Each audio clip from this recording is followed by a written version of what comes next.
into our world.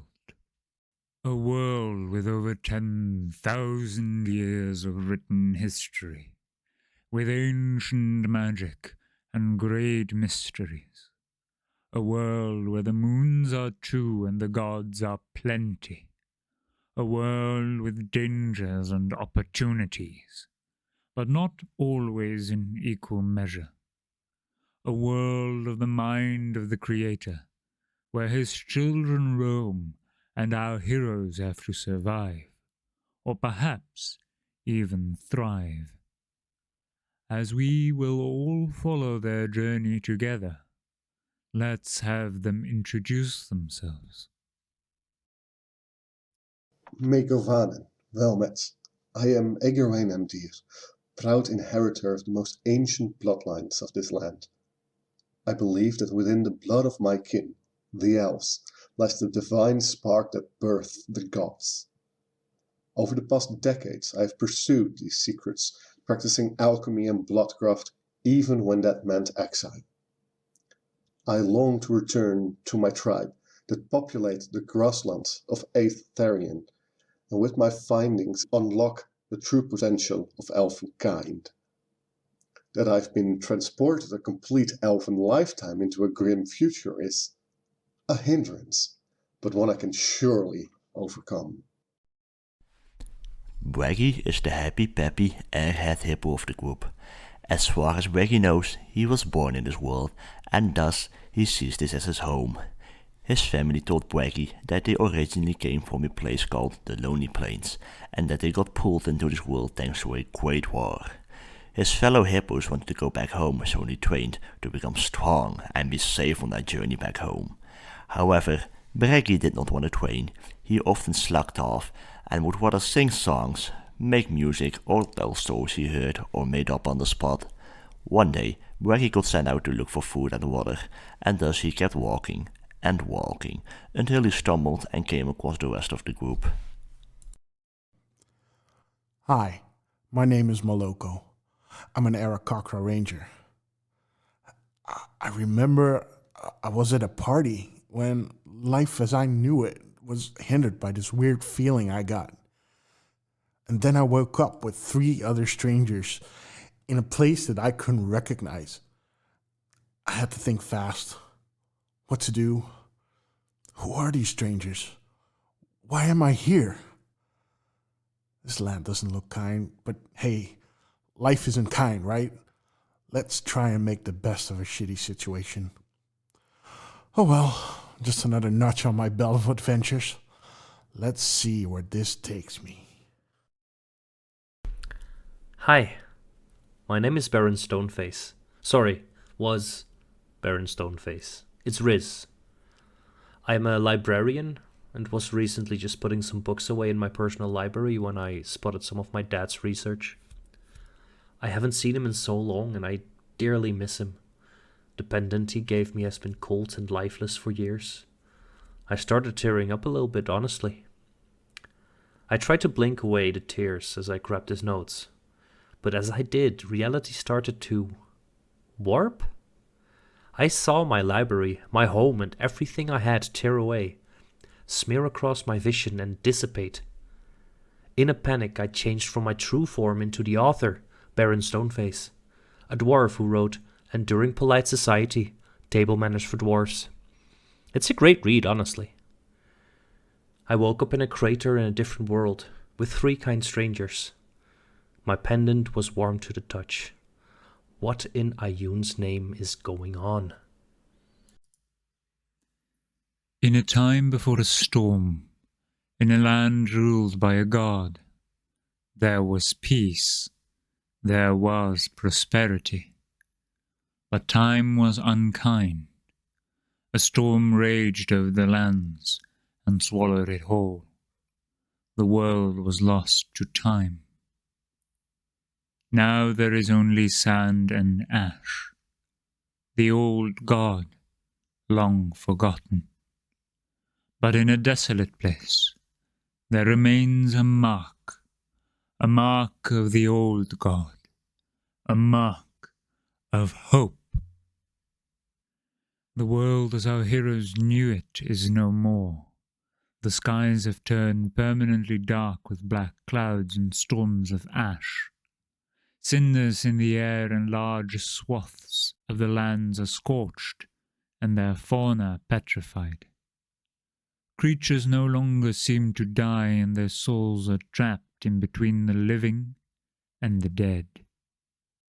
Regular strange storms and the overflowing presence of the undead make travel dangerous and survival hard. Above all that is a curse that seems to blight these lands, and the origins of both the storms and the curse are still unknown. Welcome, honored guest. I see you have made yourself comfortable. I have the great honor to be the first to welcome you into our world. A world with over 10,000 years of written history, with ancient magic and great mysteries. A world where the moons are two and the gods are plenty. A world with dangers and opportunities, but not always in equal measure. A world of the mind of the Creator, where his children roam and our heroes have to survive, or perhaps even thrive. As we will all follow their journey together, let's have them introduce themselves. Meegovanen, wel met. I am Egerwijn Emdir, proud inheritor of the most ancient bloodlines of this land. I believe that within the blood of my kin, the elves, lies the divine spark that birthed the gods. Over the past decades I have pursued these secrets, practicing alchemy and bloodcraft even when that meant exile. I long to return to my tribe that populate the grasslands of Aetherion, and with my findings unlock the true potential of elfenkind. That I've been transported a complete elven lifetime into a grim future is a hindrance, but one I can surely overcome. Waggy is the happy-peppy airhead hippo of the group. As far as Waggy knows, he was born in this world, and thus he sees this as his home. His family told Waggy that they originally came from a place called the Lonely Plains, and that they got pulled into this world thanks to a great war. His fellow hippos wanted to go back home, so they trained to become strong and be safe on their journey back home. However, Waggy did not want to train. He often slacked off and would rather sing songs, make music, or tell stories he heard or made up on the spot. One day, Waggy got sent out to look for food and water, and thus he kept walking and walking until he stumbled and came across the rest of the group. Hi, my name is Moloko. I'm an Arakocra ranger. I remember I was at a party when life as I knew it was hindered by this weird feeling I got. And then I woke up with 3 other strangers in a place that I couldn't recognize. I had to think fast. What to do? Who are these strangers? Why am I here? This land doesn't look kind, but hey, life isn't kind, right? Let's try and make the best of a shitty situation. Oh well, just another notch on my belt of adventures. Let's see where this takes me. Hi, my name is Baron Stoneface. Sorry, was Baron Stoneface. It's Riz. I'm a librarian and was recently just putting some books away in my personal library when I spotted some of my dad's research. I haven't seen him in so long and I dearly miss him. The pendant he gave me has been cold and lifeless for years. I started tearing up a little bit, honestly. I tried to blink away the tears as I grabbed his notes, but as I did, reality started to warp? I saw my library, my home, and everything I had tear away, smear across my vision and dissipate. In a panic, I changed from my true form into the author, Baron Stoneface, a dwarf who wrote Enduring Polite Society, Table Manners for Dwarves. It's a great read, honestly. I woke up in a crater in a different world, with 3 kind strangers. My pendant was warm to the touch. What in Ayun's name is going on? In a time before a storm, in a land ruled by a god, there was peace, there was prosperity. But time was unkind. A storm raged over the lands and swallowed it whole. The world was lost to time. Now there is only sand and ash, the old god, long forgotten. But in a desolate place, there remains a mark of the old god, a mark of hope. The world as our heroes knew it is no more. The skies have turned permanently dark with black clouds and storms of ash. Cinders in the air and large swaths of the lands are scorched, and their fauna petrified. Creatures no longer seem to die, and their souls are trapped in between the living and the dead. Regular strange storms and the overflowing presence of the undead make travel dangerous and survival hard. Above all that is a curse that seems to blight these lands, and the origins of both the storms and the curse are still unknown. Welcome, honored guest. I see you have made yourself comfortable. I have the great honor to be the first to welcome you into our world. A world with over 10,000 years of written history, with ancient magic and great mysteries. A world where the moons are 2 and the gods are plenty. A world with dangers and opportunities, but not always in equal measure. A world of the mind of the Creator, where his children roam and our heroes have to survive, or perhaps even thrive. As we will all follow their journey together, let's have them introduce themselves. Megovanen, wel met. I am Egerwijn Emdir, proud inheritor of the most ancient bloodlines of this land. I believe that within the blood of my kin, the elves, lies the divine spark that birthed the gods. Over the past decades I have pursued these secrets, practicing alchemy and bloodcraft even when that meant exile. I long to return to my tribe that populate the grasslands of Aetherion, and with my findings unlock the true potential of elfenkind. That I've been transported a complete elven lifetime into a grim future is a hindrance, but one I can surely overcome. Waggy is the happy-peppy airhead hippo of the group. As far as Waggy knows, he was born in this world, and thus he sees this as his home. His family told Waggy that they originally came from a place called the Lonely Plains, and that they got pulled into this world thanks to a great war.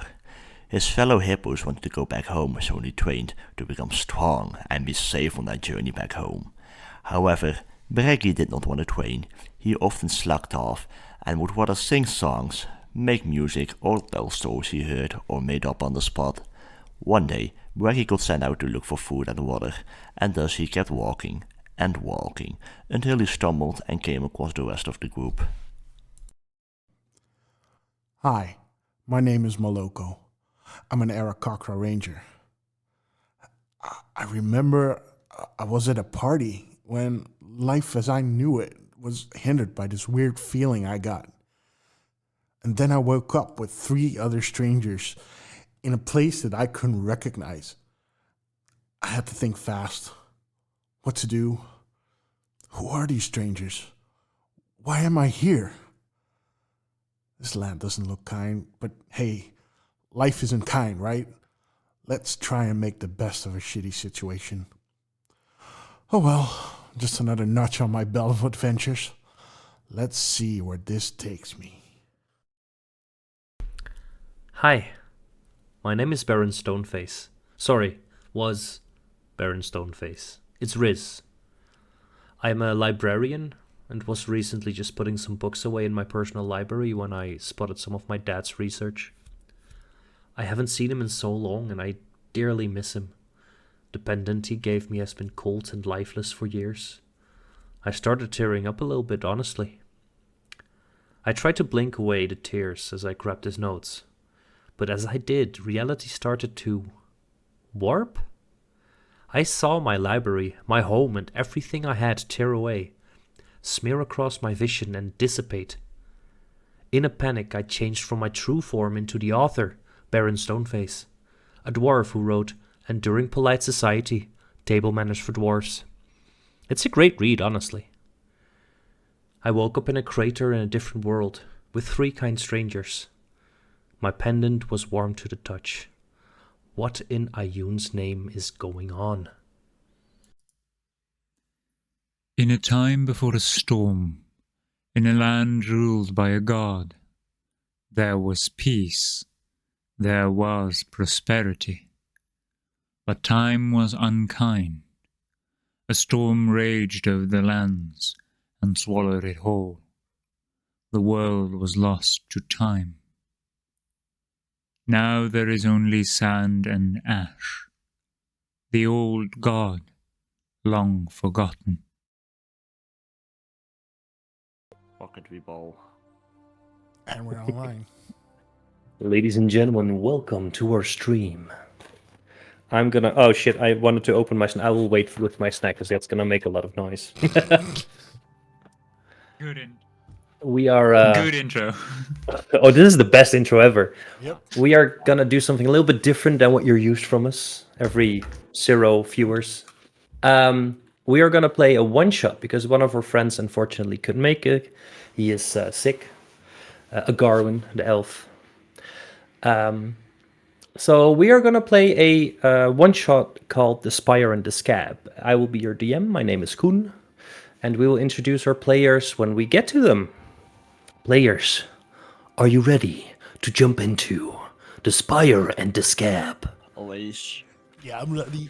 Try me. I'm ready. Let's go.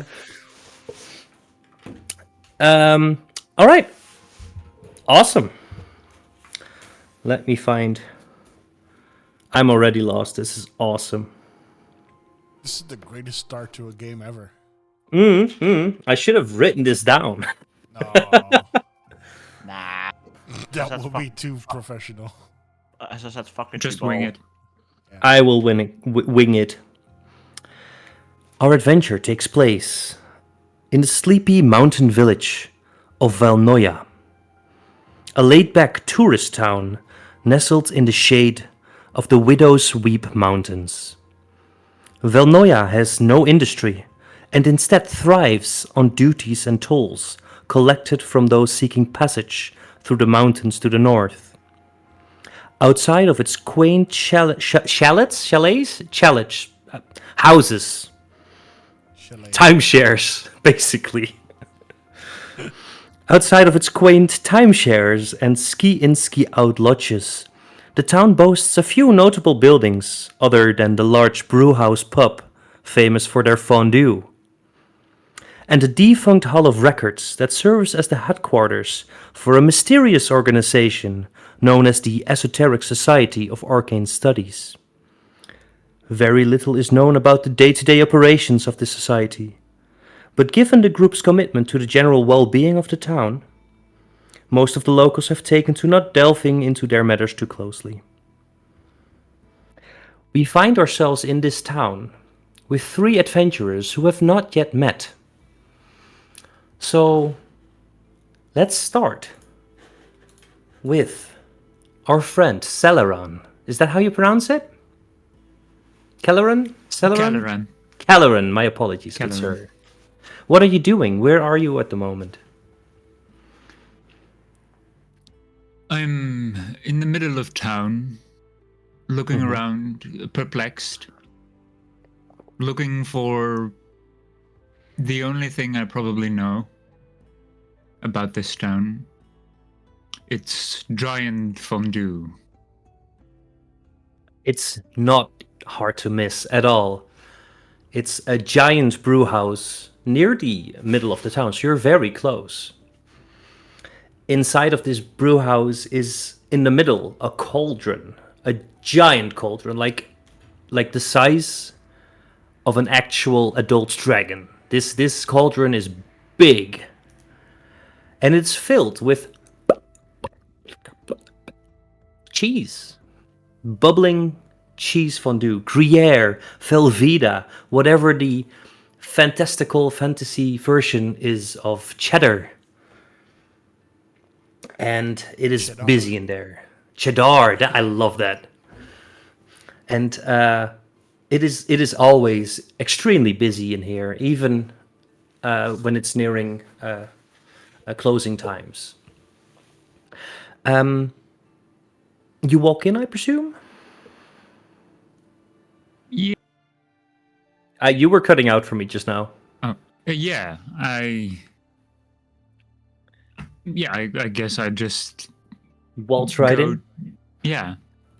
As you walk in, what do the people in this quiet mountain town see?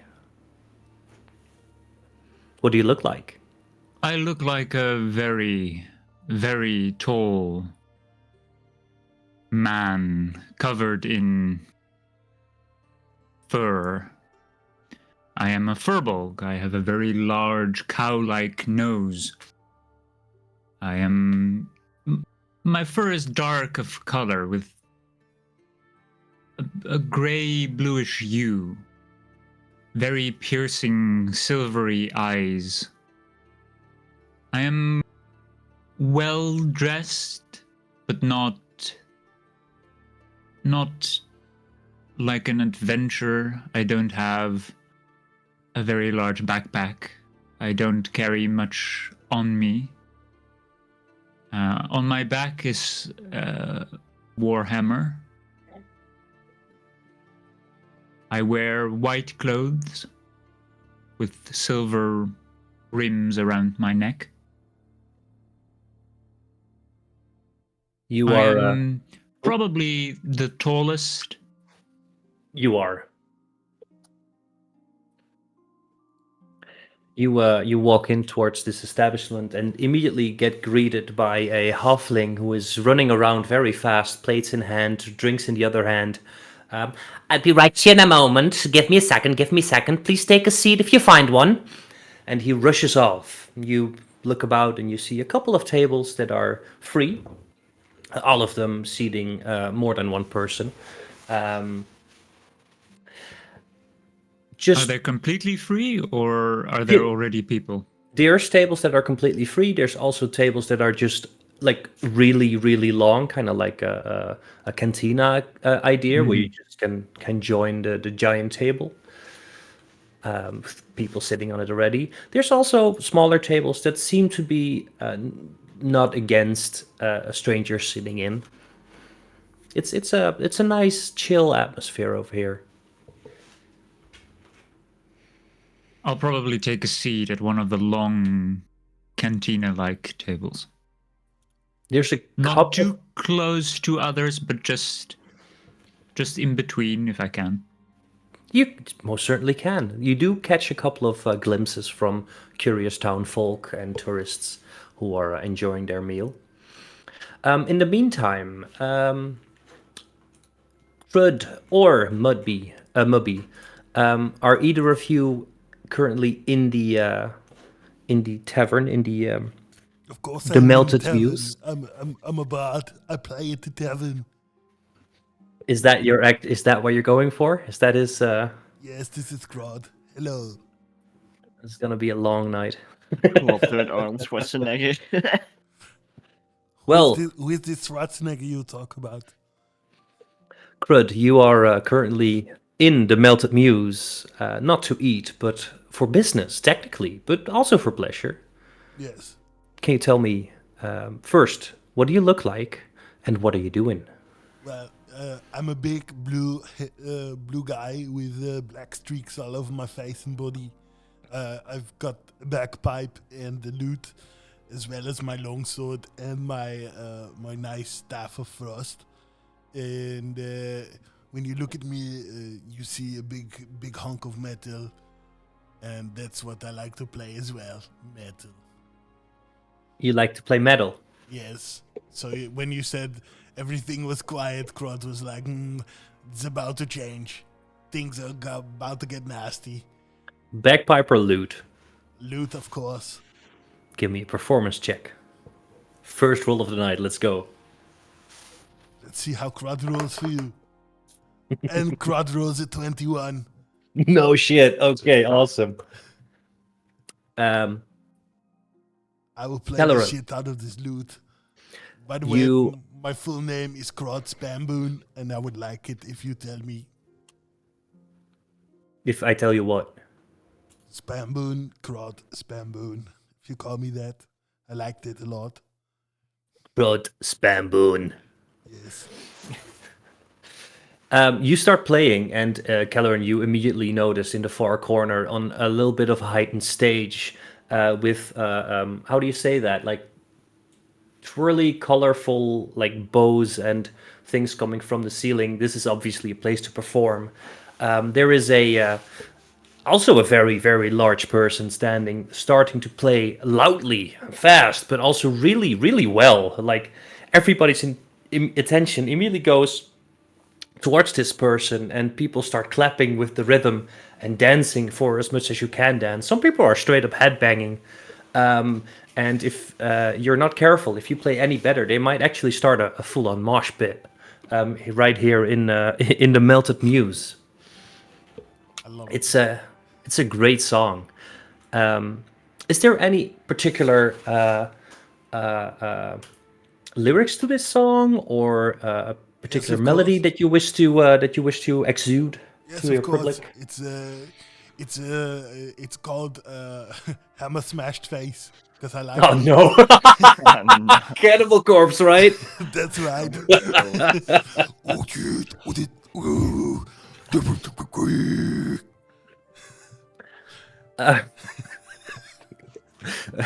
We're gonna get demonetized for like the how accurate that was. That's just a straight up copyright infringement. What is Mubby doing at the moment? Mobby is walking outside. He's got any clue what he's doing here in this kind of tiny but slightly filthy town? He's hearing some ruckus from the tavern, and he's going inside to check it out. I want to be clear.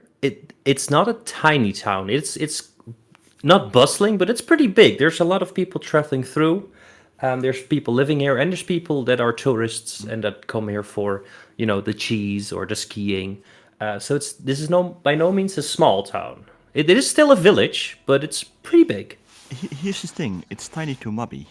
Ah, that's very fair. Mubby, you enter the Melted Muse, and you see quite the how shall I say performance from a strange tall man. Your view is blocked a little bit. You need to like go around to the side a little bit because a very furry person is sitting in front of you. You think they're standing at first, but they are sitting down. Should I go? I interrupted. No, you can go. I was gonna ask you what you look like, but besides that, Yeah, your thing. yeah. I'll describe. Mobby he's looking quite dapper. He's large but not too large. He's kind of funny. Also a Goliath. He's slightly grayish more. He has blue eyes. Yeah. And when you look at him from a distance, he kind of he looks like a bit like a snobby noble. Like A snowball, if you will. yeah, kinda like a snowball.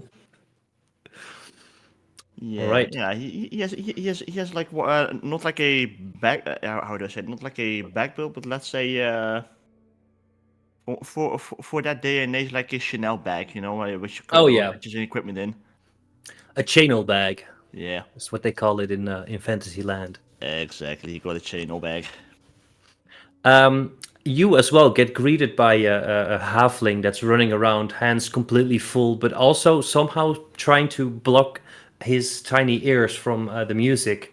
Through the music, you hear, um, "Give me a second! Oh my god, this is chaos! Please, sit down if you can find something. I'll be right there." And he rushes off again. You can find a place if you would like. The music intensifies, and a mosh pit actually starts breaking out right now. Yeah, Mobby is gonna look for the cleanest looking sheet, and it's yeah. It's a coincidence, but it's probably the sheet like right across. What is the name called? Right across the furball. All right. Kelleran. Yeah, Lauren. Is the music still going, by the way, or am I doing this for nothing? No, Okay, I, good. I hear it. We are definitely demonetized now. Yeah, it's all right. As the music continues, but also slowly dies down, so we can have a proper a D&D setting. A big, not as big as you, but still very big. I said that a lot already. Goliath sits in front of you, Kelleran, while the halfling comes towards you two and asks, "Would you like to eat or drink anything? We have a couple of menus, but you could also just go by the gallon if you would like." Menu, please. All right, and he passes you a menu. And for you, good sir? Whatever is on what the chef recommends. Well, our I most don't know. standard menu would be bread and fresh fruits like and vegetables to dip into the cheese. You can walk up towards the cauldron, and you see on the exact bottom of the cauldron there is a small latch, and you can press a button, and it opens, and exactly one portion of cheese will come out. With that, of course, customary bread, and depending on what you order, celery, apple, grapes. You can go for sweet if you want. It's not very popular, but it happens. Yeah, I'll take a go look. for the sweet then. Coming right up. Have you made a decision yet, sir? I could come back later. I have a question looking at the menu because I don't really see it here. Mhm. I see you are quite well acquainted with the art of cheese. Yes, absolutely. It's been in my family for, well, ages. Do you have like a bit of pule or pule, however you pronounce it in this area? Sorry, a bit of what? Quickly out of calculation, I googled the most expensive cheese in the world, and it's called pule or pule. It's some Slavic for the funny. Which is the most expensive kind of cheese you have here? You mean pwe? We got a little bit of pwe. Are you sure, sir? It's. I mean, coming right up, of course. Anything to drink with that. We have a great rice wine with, and he starts one quick glance across the menu. He's describing the most expensive drink they have. Thank you. Give me a white wine, please. Coming Or right up. a white ale, whatever you have. The white wine will be coming right up. And he rushes off, kind of happy suddenly. Almost as like he has like a little bit of a spring in his step right now. Whilst they were engrossed in the menu and discussing the most expensive cheese, Kelleran would have, from his back, but underneath the warhammer, he would have pulled his dulcimer, which is his is just a square box with basically strings on it, and he starts to try to play in the same rhythm as the heavy metal that's being played. All right, give me a performance check. All right. That's 16. Not bad, not bad. You're doing pretty well. You got the basic rhythm down for sure, and you managed to get in a little bit of a lick, and you're playing along nicely. I would say, Crud, you would definitely, because as a musician, you immediately pick up your ears immediately pick up another instrument joining your fray, and your eyes immediately glide towards Kelleran, who is sitting and playing the dulcimer. All right. As I see him, I will nod. You will not what? I will nod in the fact that he can play with Not music. with his head. Yeah, I know. Sorry, I had to. Okay. And as my eyes glances towards that, I can also probably see that somebody is ordering very expensive cheese and wine. Yeah, I imagine you've been here many times to the Melted Muse, Crud, and you know the halfling who you know the way his body language is right now. Yeah, this man just made his day. All right, then this in the song you will hear some stupid lyrics that do not belong there, but nobody will understand, and suddenly Yeah. some movement will be done. Would you allow me to roll for that? Or do you want to roll for it? No, you can roll for that. Okay. 1 second.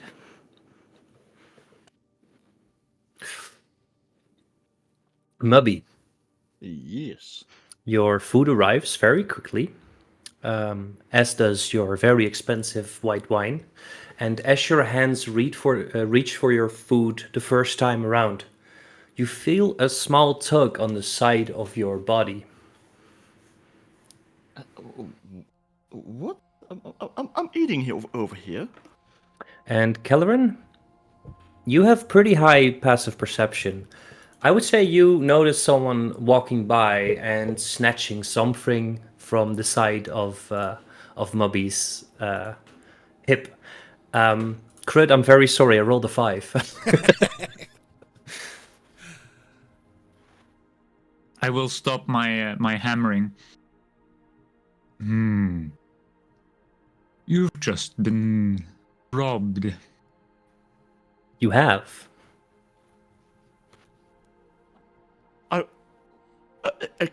Excuse me, pardon. I've been what? You've been robbed. I say somehow in character, but also there's no one there because someone is walking away from you very fast. What would you say would be something on the side? Would there be like an amulet or maybe some jewelry or your actual money pouch? What do you think would have been robbed right now? What's easily accessible? Probably the money pouch, because I don't really pay that much attention to money. Okay, your money pouch is gone.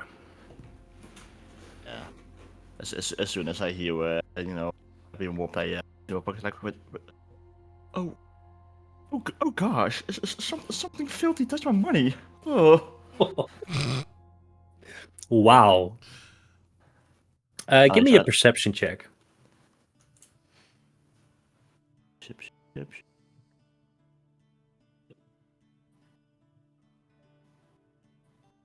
Would I understand that this would have been like a trick? That's a 16.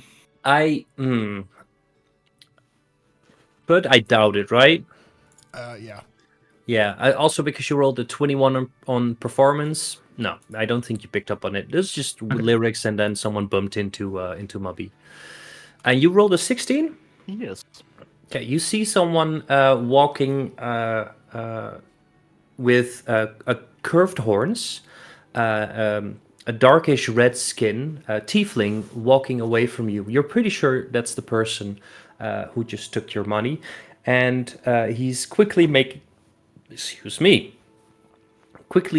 way towards the stage to the right, where there is a back entrance, which is not like a secret entrance or anything. There's multiple ways to get into this giant tavern. Can Mobby try something with one of the items he has? Of course, please. As one of his weapons, Whoopi has a whip equipped. Mm-hmm. Whoopi wants to Indiana Jones style whip around the horns of the tiefling, if that's possible. I will say it is pretty busy here, so if you roll badly, this might go wrong. Knowing that, do you still attempt to whip the horns? Whoopi just starts running towards the tiefling, not using his whip. That's fair. Just making sure. Yeah, the tiefling is trying to act very casual as he's walking away, starting to not run but walk a little bit faster. You're full on running. Yeah.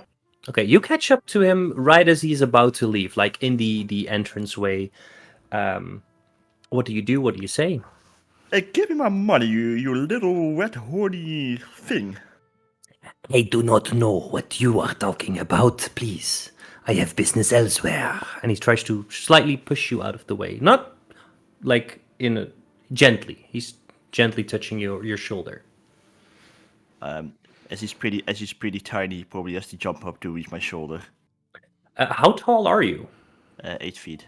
8 feet. Okay, he's pushing you on your six pack. I grab him by the shoulder and pretty firmly as well. I say, "You got business somewhere else. Your business is with me now." And I just look like very annoyed. Give me my money back. I will say this is either a persuasion check or a intimidation check. Your call. Depending on how you wanna. Both are equal. Let's say intimidation. Intimidation. Let's go. Like a 8 feet tall big dude hovering over it. Yeah. You are pretty big, and I will try to follow this very closely. As Of in, course. not follow them, but just look at them, look at Yeah. the interaction. just to make clear, you cannot hear them because the music is still going on. Let's say 14. 14.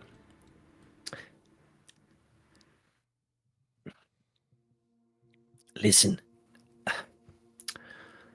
Follow me outside. Okay, we have business. Follow me outside. And he tries to push you again, gently, and slowly walks outside if you let him. I am letting him go outside, but I am not losing my grip on his shoulder, and I even firmly tightened it a bit more. Okay, well, you allow him to move away from the busy. Yeah, but okay. I'll be sure to keep my grip on his shoulder. Yeah, he moves away into like a little bit on the back of the tavern where it's immediately a lot less busy. This entrance is not used a lot. It's a little bit more shadowy, and as soon as you turn the corner, music dies down as well. Like it's very well isolated there, even though it is open faced. There's no real doors. And as soon as you are not in the busy middle of the tavern anymore, he hands you a small pouch that you recognize as your own. He says, "Oh, hey, you got me. My apologies. I will be on my way now." He gives you a pouch and tries to leave. I still keep a grip on his shoulder. And then it's a strength check versus their strength check. If I see them go out, I will follow. Do you do that sneakily or do you just go outside? I'll try it sneakily, I guess. I would say you can try a stealth check to not be noticed by them, or you could try to do a let's call it a performance check, maybe to seem like you blend in, and you just happen to also go outside at this moment. I'll try the performance check, even though it's worse, but I'll try the performance check. It's more akin to what you're trying to do. Yeah. 10. 10. Okay. What's your strength check? Murray has rolled a dirty 20. Ooh, he's not going anywhere. He rolled a 5 total again. The other one was a natural 5 plus something, but this is a 5 total. So he tries to walk away and is immediately stuck. as he is struggling against you, you notice someone, the person that was just sitting in front of you, exit the tavern, even though he just ordered, which is a little bit weird. Anything else you want to do right now? I assume what he turns around when he notices that he can't really like go with me, grabbing his shoulder. I still very like not really like angry anymore, but just slightly annoyed for the inconvenience that I've just experienced in my perfect pretty life. Why did you even try to rob me? Honestly, you look like you have a lot of money. I need a lot of money. So, I tried to steal your money. That's how thievery works. You don't need that filthy tactic that you're using. If you want to earn some money, just earn it either honestly or do it in a more discreet way. Do you have a job for me? Shoot. So I'm done with you. He immediately scurries away. I believe he still has some of your money. He better not. You check your pouch. Sorry.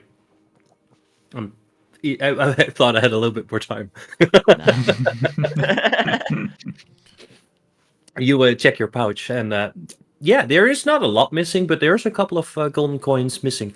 Do you think there's platinum in there as well? Oh no, I don't have that much money at all. Oh, okay. Well, then there's a couple of coins missing. Yeah, not everything, but your pouch is definitely a little bit lighter. Oh, I like now furious. I start blasting with like after the tiny dude. Oh, you go after him? Yeah, I want my money. It's mine. Roll a perception check, please, to see if you can still find him. Because the first thing he did was turn a corner and try to hide and like run away. Mobby ain't seen shit. He has a 2. Okay. Yeah, he's gone. Your money is gone. You don't see him anywhere. You could like try and follow, but you don't see anyone that resembles a tiefling. I should have handled him like the people that are not listening at our castle. No. And I turn towards Jesus. I will remember his Caliban. You turn towards Jesus. Jeez, Lord. I suppose in some way he worked for that money. Yeah, I gotta commend him. He took my second lesson very well. How much did you lose? How much did you have? I don't know.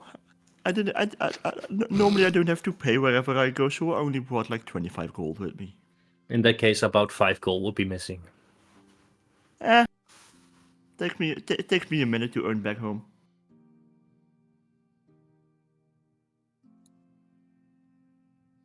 What?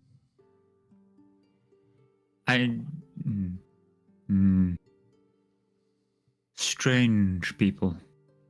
And I turn around back to the table, presumably to continue eating.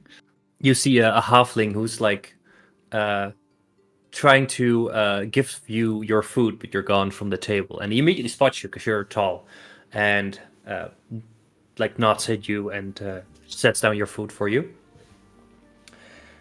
Yes, the food for... fuck, I forgot the name again. Mubby. The food for Mubby arrived immediately and you had to wait a little bit.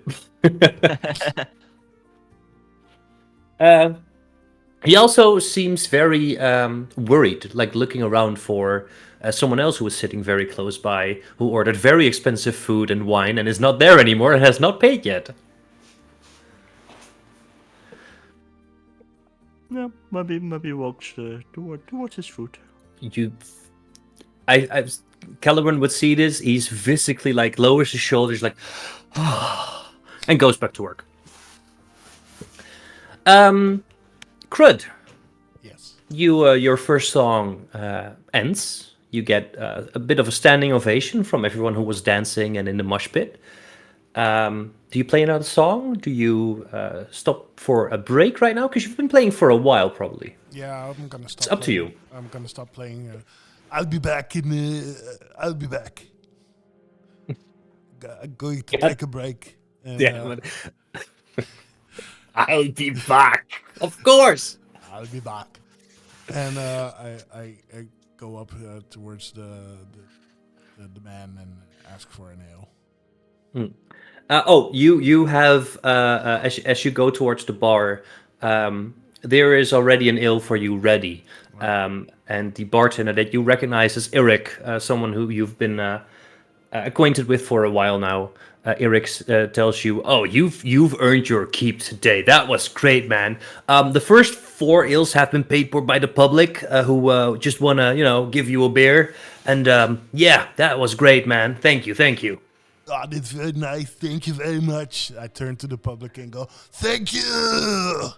Spam boon, spam boon. There's a little bit of a chant going on towards the harder, the hardcore fans of you, which you have a couple of right now because you've been coming here every week for a while. Yeah, and They recognize your talent. I put up my 2 fingers in a rocking style and I down my first pint and then my first ale. I'm like, thank you very much for this. Appreciate it. I love this drink. I love you people. It is delicious, and you get a cheer for it, and immediately the next beer is ready for you. And I will take it and I'm going to go to the 2 people that are new and I'm going to talk to them. All right, what do you say?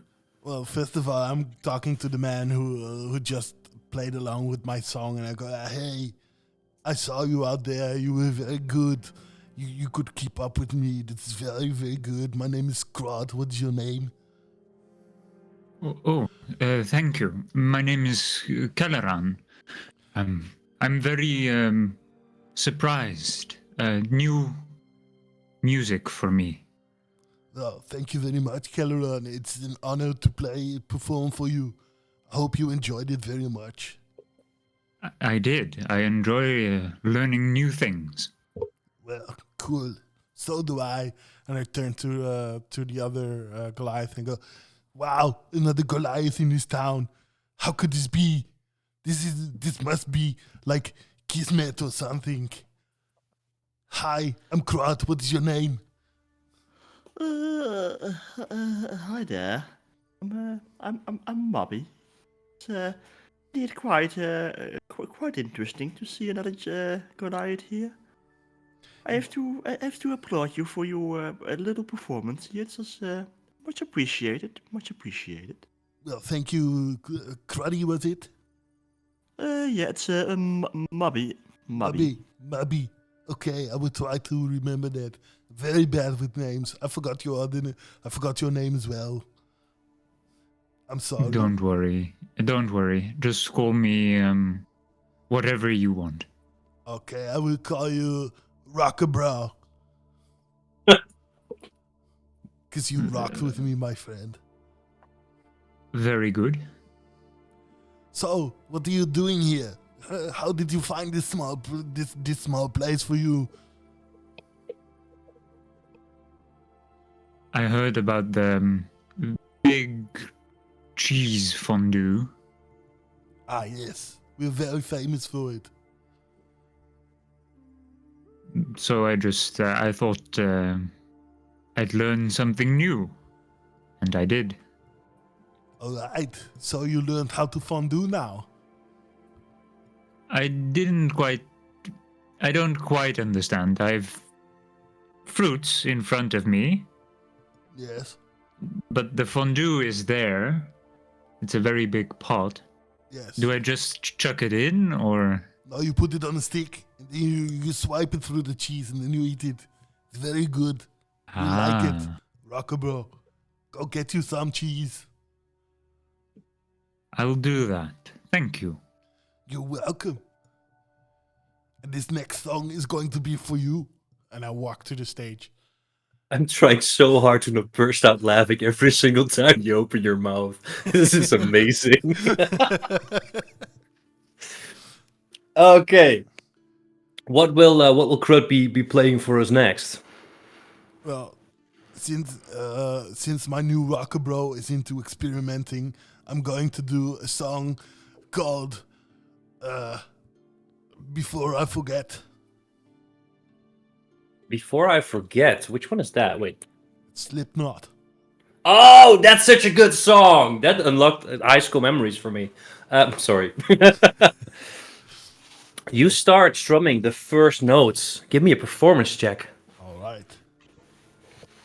And in the meantime, while he's doing that performance check, you swipe your first fruit and you take a bite. And it's unlike anything you've ever had before. This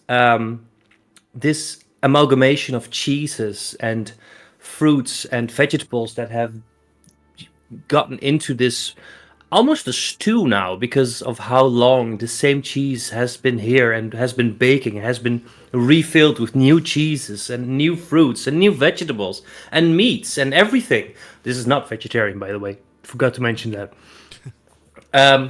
It is a beautiful dance on your tongue that is hearty and very filling. Like one bite is already like, ooh, that's a lot, but it's really good. You can see why it's so famous. It's not just big. Crowd shouldn't have downed the second ale as fast. Uh-oh. He rolled a 12. A 12. As you start playing, the first notes echo through the chamber. Everyone immediately silences, wanting to hear this new song from you. As a loud crack echoes not just through the melted muse, but through the entire town and the mountains of Velnoya. Everyone is looking up in surprise, first at you, but then you are looking surprised too, because this was not your doing. This is not your instrument. This is something really big. And the ground starts groaning and you hear stuff breaking in the distance. You hear something fall. A cart outside that I would say all of you saw with wind chimes shatters, and it is an incredibly loud sound as you all realize what is going on. An earthquake. Everyone starts running outside. What do you do? I orderly go outside. You orderly go outside. Yes, I I- keep calm and in an orderly fashion, I go outside. I just continue swiping my other fruits through the cheese one by one, just holding on to them. And after I've done with that, I also go outside. So But wait, it might take a while. you keep eating before you go outside. All right. And Moby, I take my cheese outside. you put some in your bowl. Oh, you already had some in your bowl. The very expensive cheese. Yeah, Mobby and takes his cheese outside. Let me try and put some. There we go.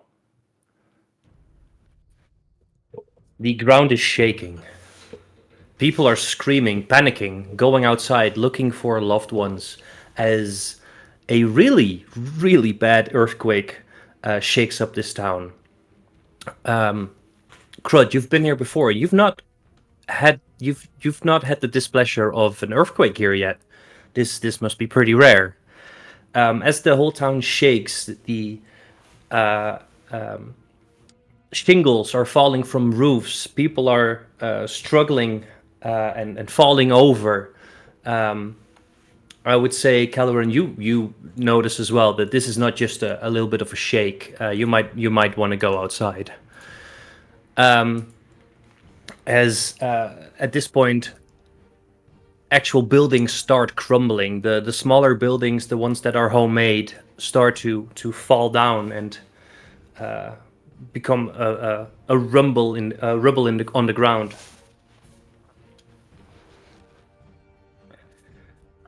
Anything in the meantime that you guys want to prepare before we continue? Do you keep eating or do you go outside, Kelleran? I want to do prestidigitation on all the shingles. You have made them clean, Yes. I think. Thank you. I can't stand these shingles not being clean. I'll cast Detect Magic and go outside. Just in case. I don't feel this is entirely natural.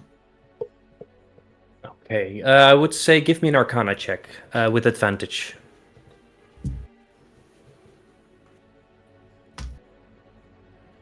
Uh, 14 minus 1 is 13. 13. You feel like your hunch is correct, but you cannot pinpoint it. But nature is either super mad or something is triggering this. The people who have made it outside, Kelleran and Crud, give me a perception check both.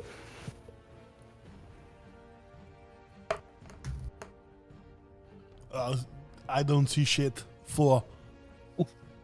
22. You made it outside now, Kelleran? You did say my name. Oh, I don't know. sorry. I meant Mubby. I'm so sorry. The people who made it outside. Mubby, can you make a perception check for me? Yeah, sure. Maybe can. Perception. That is a 16 for Mobby. A 16. And since you did roll a 22, I mean, that's pretty high. I am going to count that. You see, Kelleran, on the inside, there is a large wooden beam that goes through the outside on the main entrance to the Melted Muse, which is starting to crack and rumble. And you remember that there's a giant sign on the outside of the main entrance that must be attached to this beam, which is about to fall. You see, Mubby, this giant sign that says "The Melted Muse, we're fun doing it," is about to crush an oblivious tourist who is panicking and looking around and does not realize he's standing under this sign. What do you do? Can I use command? Can I see that character? You cannot currently see the character. Okay. You can move like 30 feet, so I would say if you move 30 feet towards the outside, you would see him. How far away is Mobby from the person? But I don't even know that he's there yet. So no, you don't. I wouldn't do that. You just know that the sign is probably about to collapse. Sorry. Mubby, what did you say? How far away is Mobby from the person there? You're fairly close. Like, you're not in danger of being crushed, but you are close enough that you could help this man. Maybe with like a big sigh, like fine. It's just to himself, and he grabs like a person by the arm and yanks it away. All right, you yank him right as the a loud goes throughout the air, and the sign stumbles down. Oh my God! Thank you so much. I had no. What do we do? Where do we go? Calm down. That's why I don't come to these towns. Crud, you notice you are a little bit further away from what is happening here, and you notice that towards the stables there is a large conifer tree that is almost falling down towards the pony stable. One of the people working the stable is trying his best to get the last pony out, but the pony is very stubborn and does not want to come with the man. Crud runs up to the pony and smacks it in the ass and says, "Move!" Make a strength check.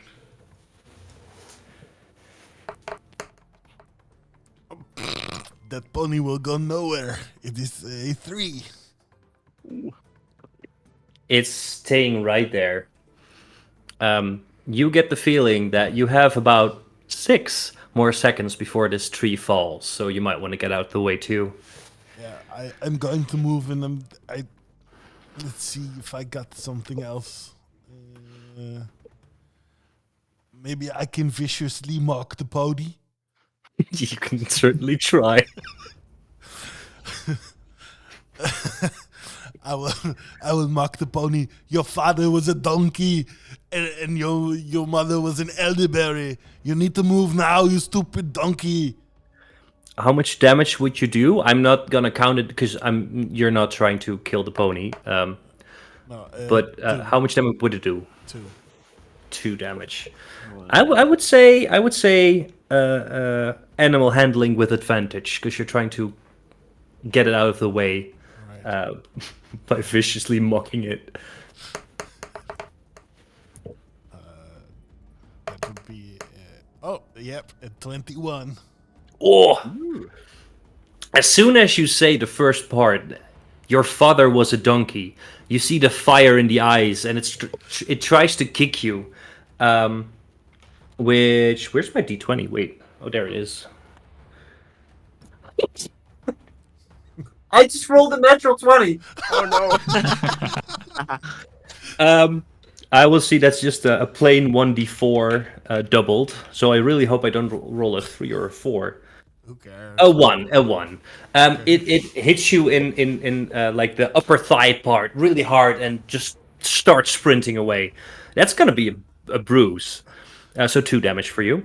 But the pony is gone. It rushes off, and the man says, thank you so much," and rushes off. Leave! Run!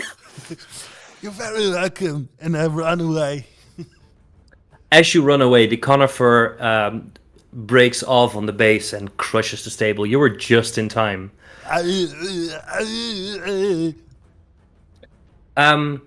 Calaran, you're still inside?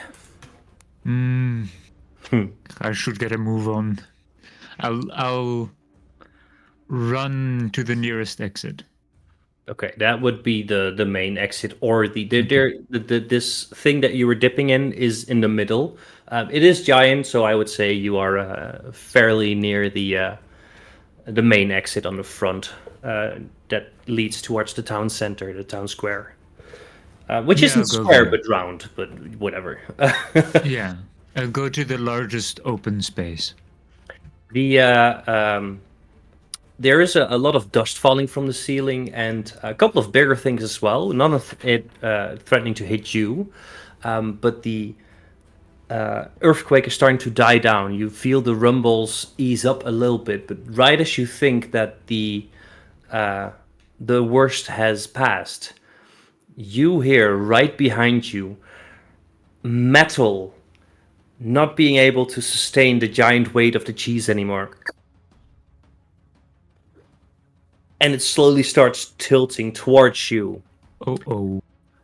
The molten cheese immediately lurches towards the side that it is kantelen, that it's tilting to, which makes it fall more rapidly, and the cheese is about to spill out.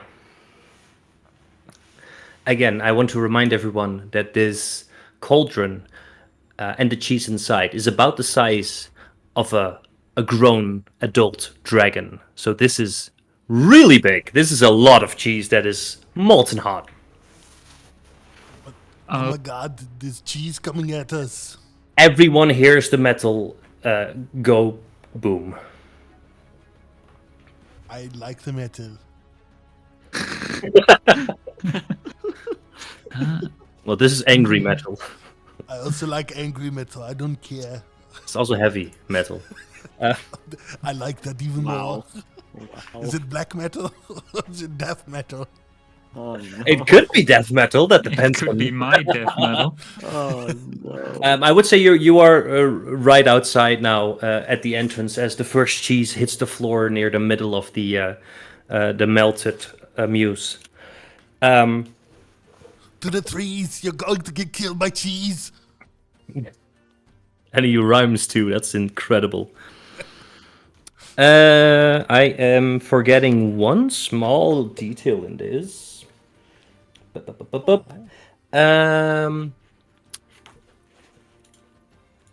Mubby, you rolled a 16, right? For perception? Yes. So what you also notice, besides the man that you saved, obviously, is a fairly big construct that is leaving from the scalarium. The scalarium has opened up on its roof, and a weirdly shaped balloon with a little carry-on on the bottom, which is not a little carry-on, it's a big carry-on, but the balloon is really big, opened up and quickly started floating towards the middle of the square. And shit, where are my notes? I'm so good at this. You're doing fine. Oh yeah, you hear an older woman's voice from the Zeppa blimp. It's not a zeppelin, it's not a blimp, it's a Zeppa blimp. Scream, "Get in! Get! It's not safe there! Get in!" And a rope lowers from the Zeppa blimp towards the middle of the square or city round, which is about 45 feet away. I make a one forward. Okay, I would say you're probably, yeah, you're pretty close at the end. If you dash, you can make it, and you are at the rope as the cheese starts making its way outside of the melted muse at the entrance. Kelleran, do you run towards the rope? Yeah. I think the air is safer than the ground.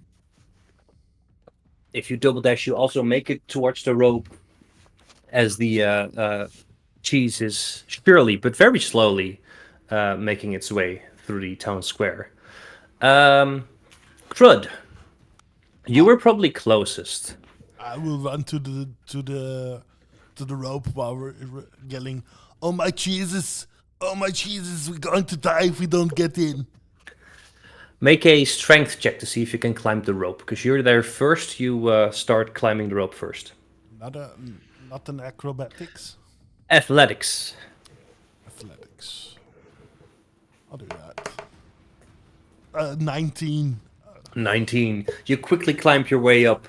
The cheese is getting closer and closer as Mubby and Kelleran make it to the rope. I would say that Mubby is probably there a little bit before Kelleran. Mubby, if you climb the rope, I would like an athletics check, please. Ruby says, oh god.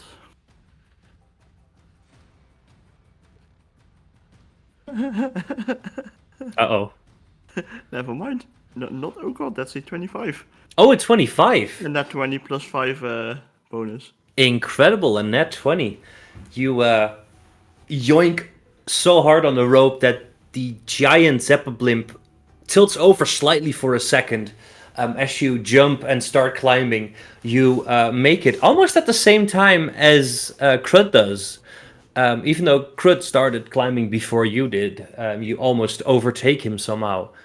Can I do so? Can Mobby do something extra? Of course. Yeah, you know how in like the circus when you have like these little like long fucking curtains where they do like the twisty thingies and where they like almost fall down but not barely and then go back up again. Yeah. That's how Mobby's making his way up. You know, making an entrance. Because it's a 25 total. Sure, you do it with flair. Kelleran, make me a strength check, please. Just strength? Athletics, sorry, athletics. Pretty Which good. is 11. 11. Let me double check. You struggle. I should be quite good. You struggle to make it up, but you do make it up eventually. Slowly going up the rope as the Zeppa blimp sees that most people have gotten out of the way of the cheese. It seems fairly safe, and as you are about halfway, it slowly starts to go up into the air a little bit as you continue climbing, because you were pretty slow, but you are making it. Nice. Once you make it all the way up, you all notice the older halfling that is standing on this wooden part of the Zeppelin. Let me get. Bup, bup, bup, bup. I need to read for a second.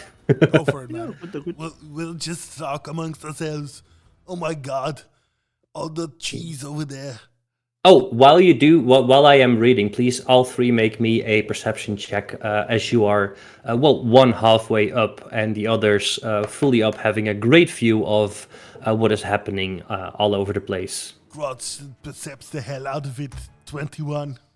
21, great.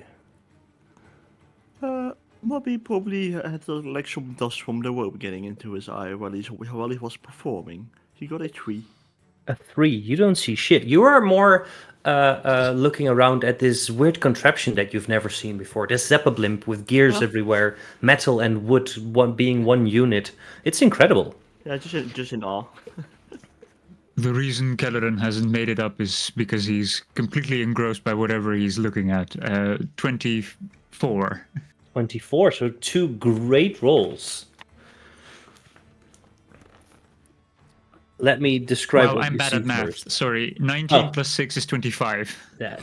So 25, great, even better. That's why I got D&D Beyond, which is, it just calculates for me. That's cheating. I know. yeah, but I love it. I like to roll physically. But with a 9 intelligence, it's better that somebody else does it for me. I would say, Crud, you would probably have your eyes on the people running away, trying to get to safety, right? Instead of looking around the environment more. Yeah, these are my people. Yeah, you see fire guards, several men and women in robes marked with a golden eye that you recognize as the symbol of the, what was its name again? The Esoteric Society of Arcane Studies, the Scholarium, where this Zeppelin came from. You see men and women with robes with this eye assisting other citizens and visitors below. It looks like the danger posed by the earthquake has subsided, and the people, the magic users, also again mostly people in those robes, are using frost and cold magic to make sure that the cheese doesn't do any more damage than it's already done. All right. I could have done that as well. You probably could have. Yeah, maybe I but- could have made a wall of ice. I do want to say that we're talking about like 10 to 15 people using magic, and the cheese is still very, very slowly progressing. This is a shit ton of cheese, and they're. Can I cast a wall of ice? To help them? What is the range on a wall of ice? 120 feet. Definitely go for it. All right. Well, it's just there. It's just there. All right. Yeah. I would like you to make Your magic is charisma based, right? No, this is coming from my, let's see, from my Staff of Frost. So it's. Your Staff of Frost. Yeah. In that case, just make a plain old roll with advantage and add your spellcasting modifier. All right.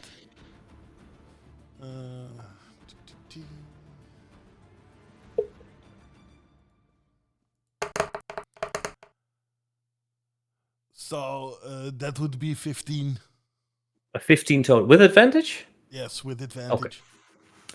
You manage to block off most of the cheese that is going towards the front entrance, which is by far the biggest threat.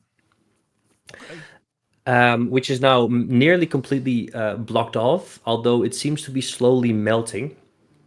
It also means that they can put more effort into the back entrance and the side entrance that are both still dripping cheese, also very slowly because they're a little bit farther away, since that's the way the cheese tilted. Okay. So you've definitely assisted them a big time. You're welcome. I love you all. Be safe. Again, in on the ground, you hear a couple of people spam boon, spam boon, spam boon. I give him the rock finger. Kelleran, while all of this is happening, you see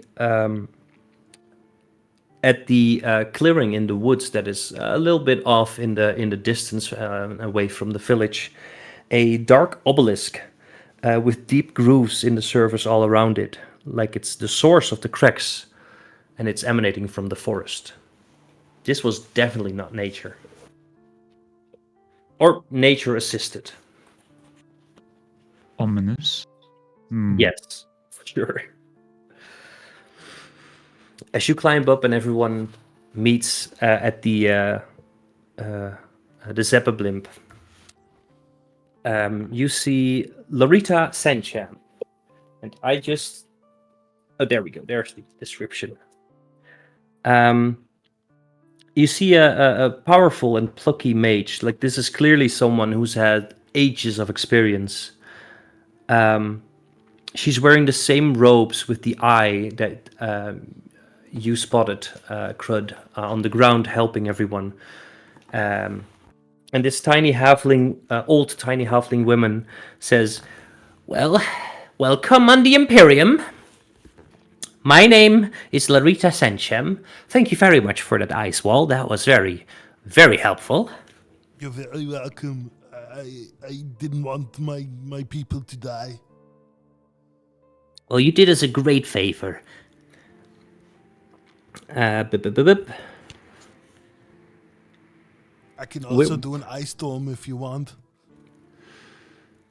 Can you still do that? I can still do that, yes. It's also We have from it- my frost. Staff of Frost. We do have it under control, so I would save your magic for now. But thank you kindly. Thank you kindly. No problem at all. I got you.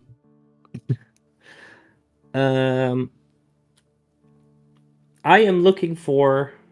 Why can I not find it? I had notes here, and now they're gone. Well, what about that cheese, huh, Rocker Bro?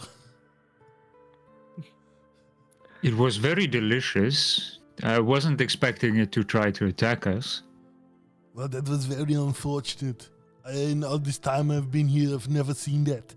This is the first time. How was I your have a cheese, by the way?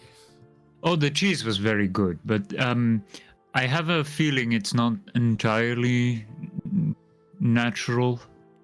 I'm thinking the same thing. It's just a hunch. Do you know of any I don't know, religion or people that worship like stone or ground or earthquakes? I would have to check that.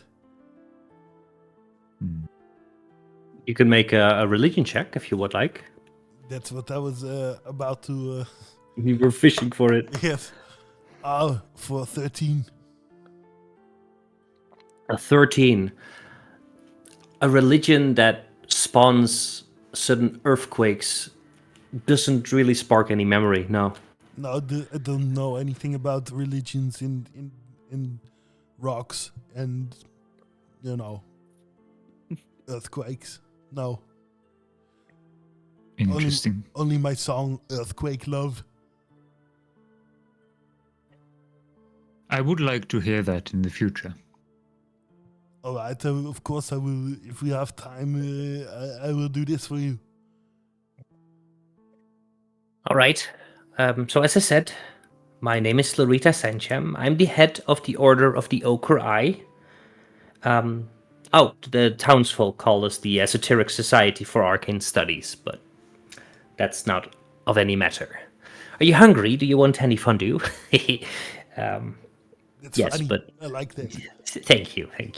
But seriously, this was, as you said, not entirely nature. And I'm afraid I think I know what might have caused this tremor. Elaborate. Well, Is it the black obelisk in the forest? it definitely has something to do with it. This particular branch of our order has been tasked with studying the nearby obelisk, which is called the Spire. We are to monitor any strange spikes or arcane disturbances in the area, and we didn't make a lot of headway, but now we have a lot of research to do. Our order observes and researches arcane phenomena and unexplained occurrences connected to the weave of magic for centuries now. And we believe that this has something to do with Lord Tiresome Bellovar. I would like everyone to make a history check real quick. History. Ooh, Ooh, also one of my favorites. 0. 16. that's 0? 1 minus 1. Damn. That's it. That's a 7. A 7, a 16, and a 0. All right. 16 is not bad at all, by the way. Thank you. You've heard some rumors, actually, Crud. As you've spent some time in this village, there are people who claim that the Scholarium used to be open to the public, which it's very much not right now. It's a closed-off society that almost no one can enter, and you've seen this woman for a little bit. Like Lorita does not make a lot of appearances outside the Scholarium, but mostly the older folk say that the Scholarium was closed after a horrific misdeed of some kind. That all the young folk are saying is just old people talk because they're bored and they don't really have anything to do anymore. There might be something to it, though. Lord Tiresome Bellovar was once a holy man, well learned, not only in the teachings of the gods, but also in the medical arts, as well as herbalism. It's been a long day. And though his given name might lead you to believe otherwise, he was anything but boring. For a time, he was in charge of laying the dead to rest, and for the careful preservation and embalming of some of the realm's most powerful, noble scholars and mages. You see, the Scholarium used to be open to the world. We were a place of research and worship at the same time, a place to experiment with magic of all kinds. The town is laid upon a couple of ley lines that are enhanced by the valley in between these two mountains. We're not quite sure how it works, but the amplification makes for a great spot to do your experiments, and that's exactly what Lord Bellovar did. He had become obsessed with the art of unnaturally extending his own life, but he has been abusing, or had been abusing, his position to conduct foul experiments on the sacred domains of those entrusted to his care, creating horrifying homunculi and flesh constructs in the wretched depths of his lair, the very crypts in which he has been imprisoned now. His experiments were dark and dangerous, and I imagine a true drain on his soul. If you thought dying in a melted cheese was bad, this would be a way worse to go. And of course, I tell this to all my friends. No, she's saying this out loud. Oh. Lorita is informing you all. Oh, because I had a history check and you said. I was expanding on your history check. All right. You recognize the name. You recognize and connect the dots that, holy shit, these old crazy people were right. There is something dark that closed off the Scholarium. You thought they were just fucking around. But this Tiresome, was he part of your group? Well, we were not really a group at that time. We were at the epicenter of all kinds of research, both religious research and religious magic, as well as conjuration or destructive magics. Any type of magic is amplified here. So we were just a giant place of research and worship. Once we notified Sir Belivar that we did not agree with his research, he became violent. Well, he probably already was violent, but not outwardly. And we decided to seal him away, and we made our order, the Order of the Ochre Eye, to seal him away forever, because we unfortunately could not defeat him. So yeah, he's the reason we exist, in a way.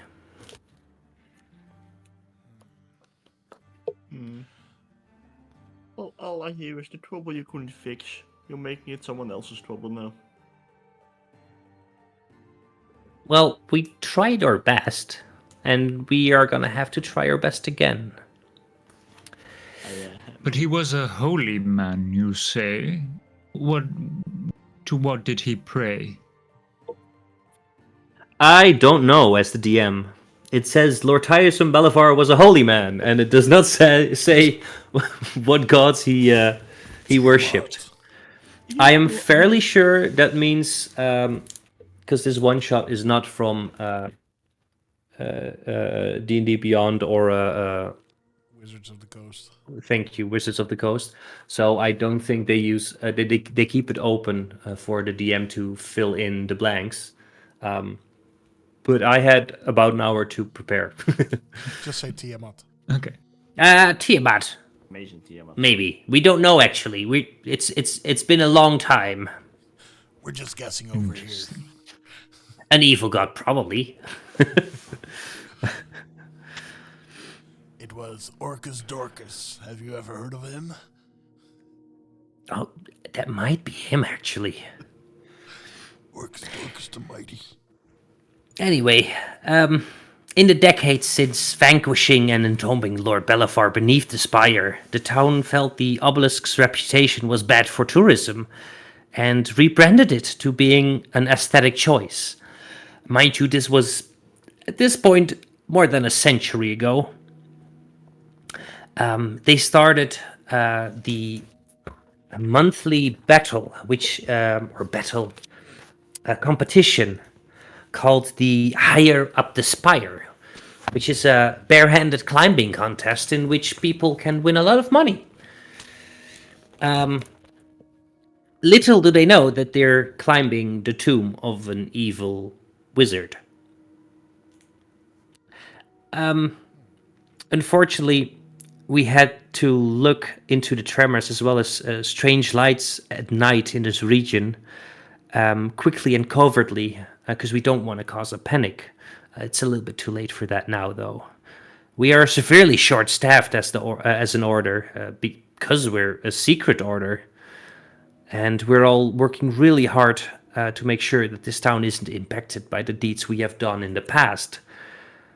But I have to ask you, in part because we just met and I barely know any of you, but you all seemed interested in helping the town of Elnoya, I would like to hire you to do it again.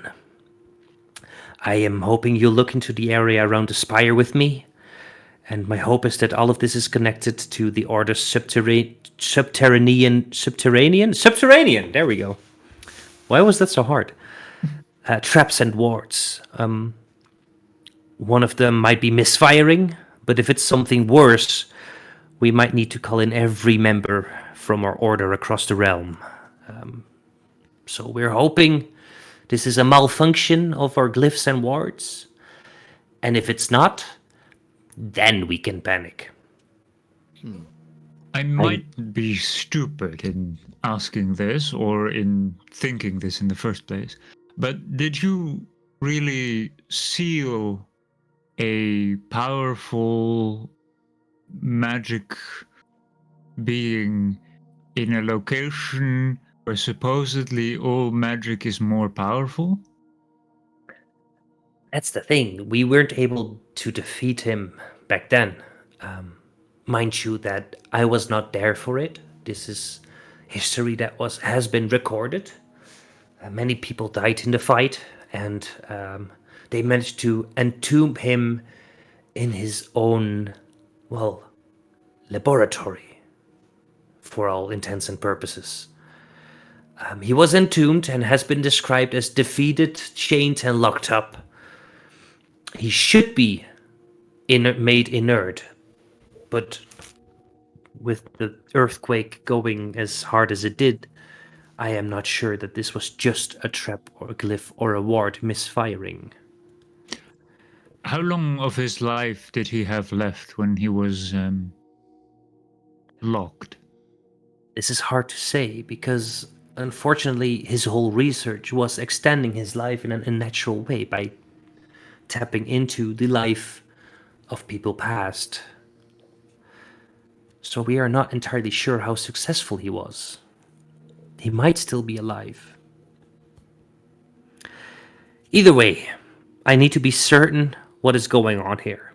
I'll pay all of you 200 gold pieces and access to our arcane armory beforehand, on loan, of course. We're almost at the Scalarium, so I hope you decide soon if you would like to help us or not. I would do it, no problem. These people have been very nice to me, so I'm going to be very nice to them. You have made a couple of fans in this town, have you not? That's right, and I intend to keep my fans alive. Very noble of you, thank you, sir. Not a problem. 200 and we can keep the stuff from the armory that we get. How about 400? 200 and the stuff from the armory. Make a persuasion check. Can I give him guidance? She would probably notice unless you try to do it stealthily. I mean, she is a powerful witch, so... I assumed as much. I'll not. Yeah, I'll roll normally. Let's say a 19. A 19? Well, if you succeed and discover what is really triggering these tremors, I guess you would have earned it. 200 gold pieces, and you get to keep what you take from the armory, within reason. Is that fair? Whatever, you said you could pick whatever out of the armory. That means we can't pick whatever we want out of the armory. One item. And you get to keep it. That's a deal. Thank you. Thank you. I agree with your demands now. Very good. Why do you need money? Aren't you rich? That's how we stay rich. We get even more rich. Oh, this one is loud. Why is that? There we go. Sorry.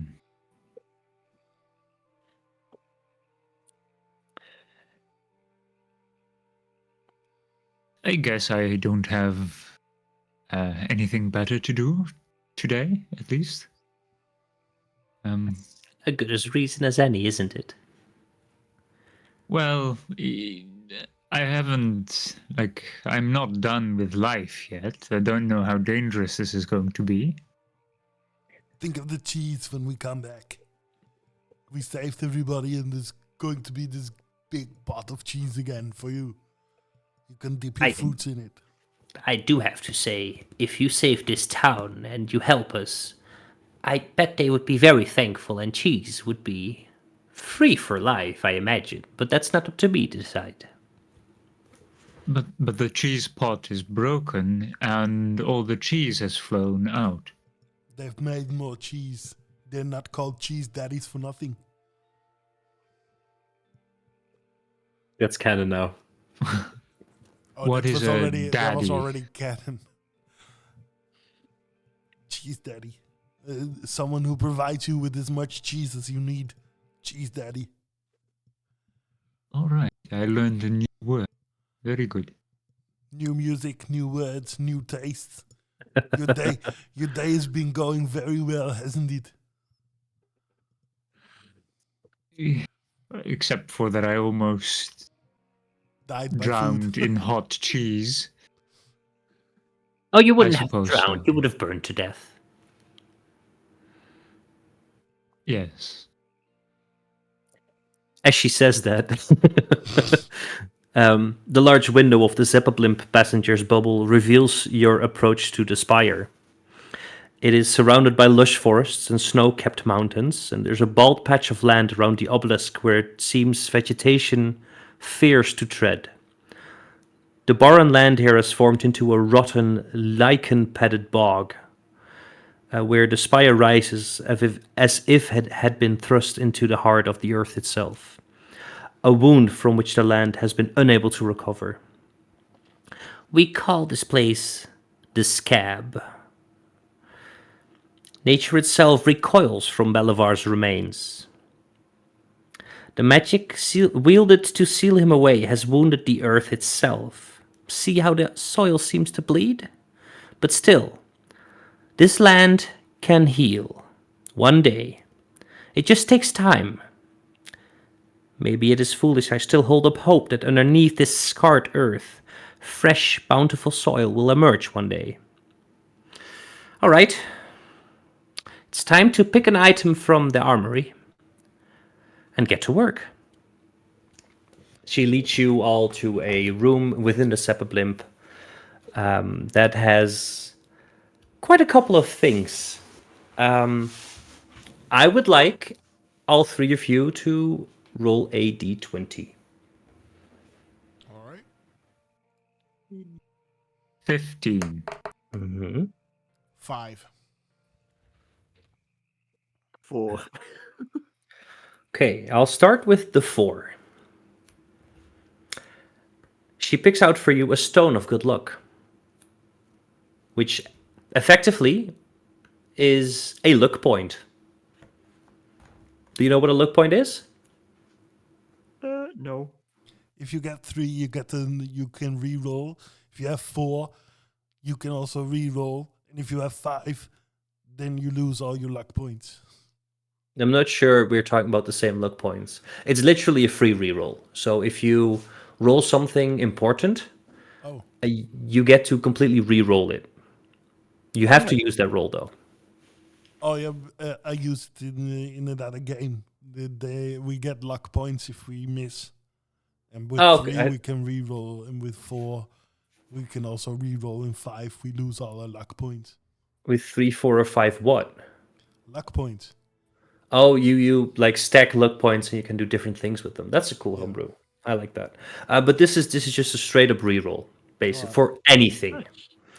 Can be used once a day. A day.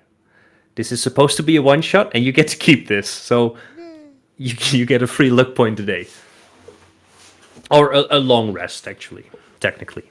Yeah. Thank you. Much appreciated. You rolled a 5, didn't you, Crud? Yes, I did. You pick out Brachers of Archery. I don't think you use arrows, though.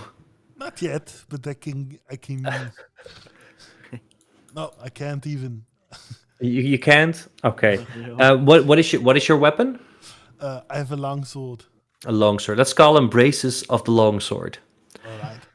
While wearing these bracers, you have proficiency with the longsword, and you gain a +2 bonus to damage rolls on melee attacks made with the longsword. All right. Requires attunement, so you need a short rest before you can use it. That also goes for the stone, by the way. Okay. And a 15. Right? Yep. Okay. That would be a Cloak of Protection. Ooh, nice. Yes, that is very nice. There we go. It's basically just a +1 to your AC and saving throws while you wear the cloak. Also requires attunement. Do keep this in mind to write it down for yourself, because Oh no, I'm- I can do this in in D&D Beyond, yeah, these are all items that are in the game, I think. I'm not sure about the Lookstone, actually. It doesn't say anything. Ah, fuck it, I'll just add the custom it. Sword of Encumbrance. I don't know, because I just changed the action, because bracers of archery are a real thing, and I don't think bracers of the longsword are a thing in D&D Beyond. Oh no, but I can change the longsword thing. Everyone's clear on their magic items? Yes. Yes. Awesome. After you pick your items, Lorita lowers the Imperious's rope and anchor. I would like you to affix the anchor to something sturdy down below. Otherwise, I might float away. I will stay here at the ready in case we need to make a quick escape. So I will be a last resort to leave if you really need to. We can cut the anchor if we really need to make a quick escape. We just don't know how to stay down after we do that, but you know, that's a problem for later. How can I trust you that you not just go away as soon as we walk on our journey? Well, I still need to pay you. So as the show of good faith, and she takes from her pockets 100 gold for you, 100 gold for you, and 100 gold for you. The other 100 gold will be paid once you're back. Is that fair? And a good reason for me to stay here? Because you got my gold and I don't have my goal yet. We still don't know what's going on. You don't need to give me the gold in advance. But thank you anyway. You're welcome. I see this as acceptable. I am glad to hear that. Now, let's go. Can we do a short rest so I can attune to my sword? That does make sense.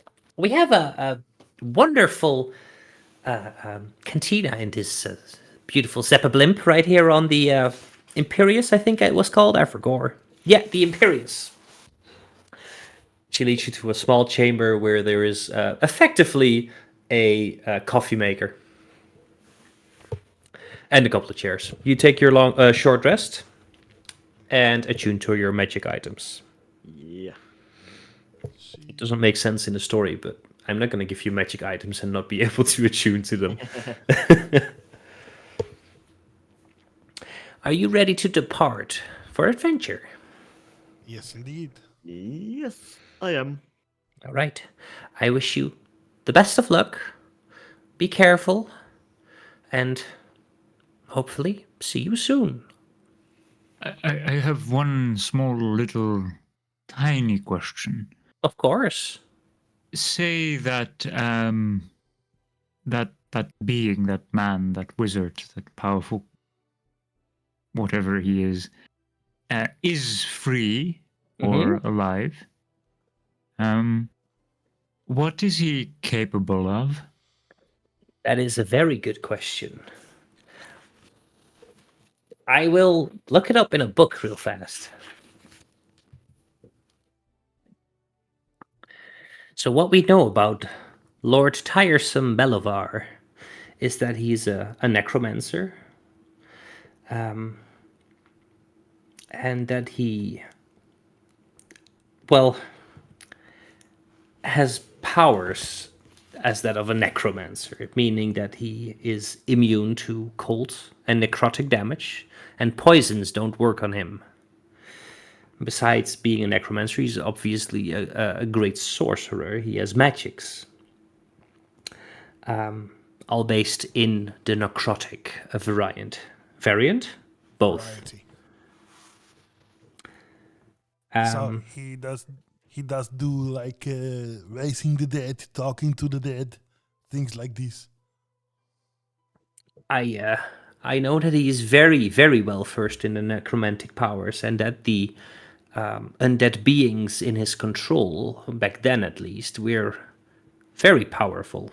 So great, he is immune to cold, and I have a staff of frost. That's awesome. That was not even planned. I'm very sorry. That No. just it says it in the book. It's just one of those things where you don't want to wake up. Everything. I was about to say it.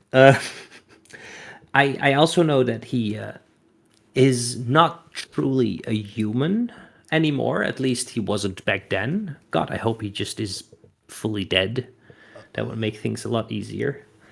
But that means that most things that you could use as tactics for humanoids does not work on him. As I said, he's immune to poison. But this unfortunately also works for, let's say, he doesn't deplete energy in the same way. So he doesn't get tired. He is immune to being charmed, as far as I can remember. I've read a couple of books about him, of course, as the headmaster. He cannot be magically frightened or paralyzed. He can't It's be safe to charmed. Cannot be charmed, no. Well, there goes three of my spells. You made a bard with an ice staff and you're sorry. And charm person and suggestion. To be For fair, me, it's the same. I have target humanoid spells. So, well, okay. Oh, it's okay. I'm sure it's gonna be fine. You'll do great. Fine. I've got a longsword +2. Yes, your sword is very, very strong now. It's glowing with a magical power. Oh, it's awesome. Worst case, I bash him to death with the rock. With a what? A walk? A With rock. the rock. Oh, a Sorry, rock. I can't thought you do were that. Now I kind of want to make a chef barbarian Oh, that would- just that beats would be people with hella his funny, walk. Yeah. Oh, I know. There's this with frequent freewheelers. They're playing with clowns that throw pies. Oh, There's no. Eldritch Blasted, and also there's baguettes, and I've seen so many things. Oh, Also amazing. cooking. It's so funny. I should join the frequent freewheeler sometime. Yeah, it's funny. That sounds fun. All right, on you go. It is probably time to get into the spire. Best of luck. Thank you. Unless there are any other questions, my apologies. Course I'm a not. little bit nervous. Wait, course he not. is in the spire. I thought he was underground. He is under the spire. Yes, Oh, okay. that's where he was locked away. So we need to start at the spire. Exactly. Let's go. Let's do this. We got this. I give bardic inspiration. Got Hell this. yeah. Any flavor you want to give that bardic inspiration? Oh, I'm gonna wait because we have to get in first, and it only lasts 10 minutes. So Probably a good idea then. yeah. As this is a good cutoff point, shall we do a little bit of a break here? Because I need to pee. Yeah, I need to pee too. Yeah, too. it's okay. Hey, pee break. Pee In that break. case, I will keep the music running in the meantime, and I'll be right back. Alrighty.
Hello, hello.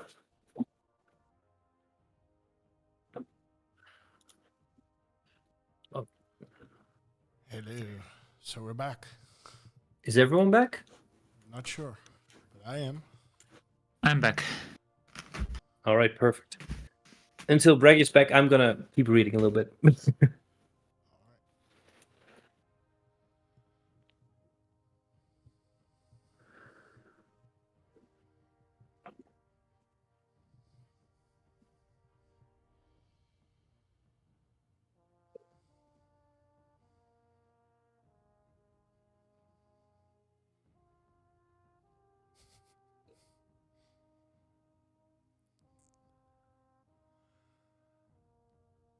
I've got this really nice idea how to give the bardic inspiration.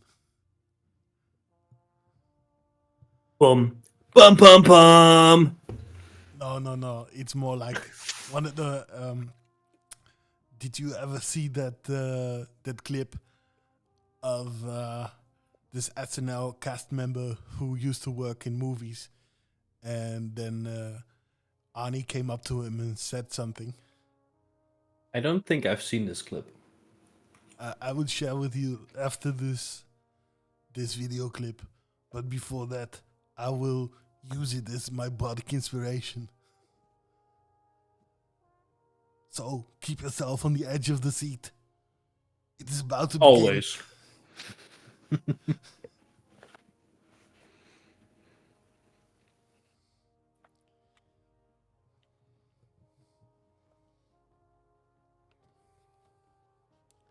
Also, did you see what I've sent you? Are you talking to me? Yes.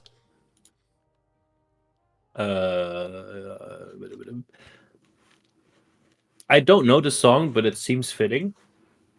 Well, And I don't know. I was talking about it before. And it is actually sung by this man. The song I had in my head for the earthquake was Tyler Creator. 'Cause you make my earthquake. No, this is the actual song sung by my greatest hero. I cannot put it on right now. Well, you could. I mean, I could, but I'm sharing my Spotify with you all. That's true. I will check it after the stream. Sorry. It's okay. I can also play it, That works for me. especially because a good friend, Rockabro, wanted to hear the song. So I guess now is a good time, as good a time as any. Are you ready, Rockabro? Yeah, sure. Then here it comes. Wait for it. I like how no one else in the stream can hear it Okay. except for us. Yeah, because I have to I'm tell not you, hearing here it. we go. Oh, you don't hear it? Rockin' No. body, Oh, that's pretty right. face, attitude bigger than the San Andreas. Oh, It's do troubling that. when she's rumbling, so give a wide berth. Can help. Hear it on the stream though. Yeah, you can hear it very loud on the stream. Wait, I've got other thing going. I don't have the stream open. No, it's okay. I can do something else. I can the stream. Wait for it.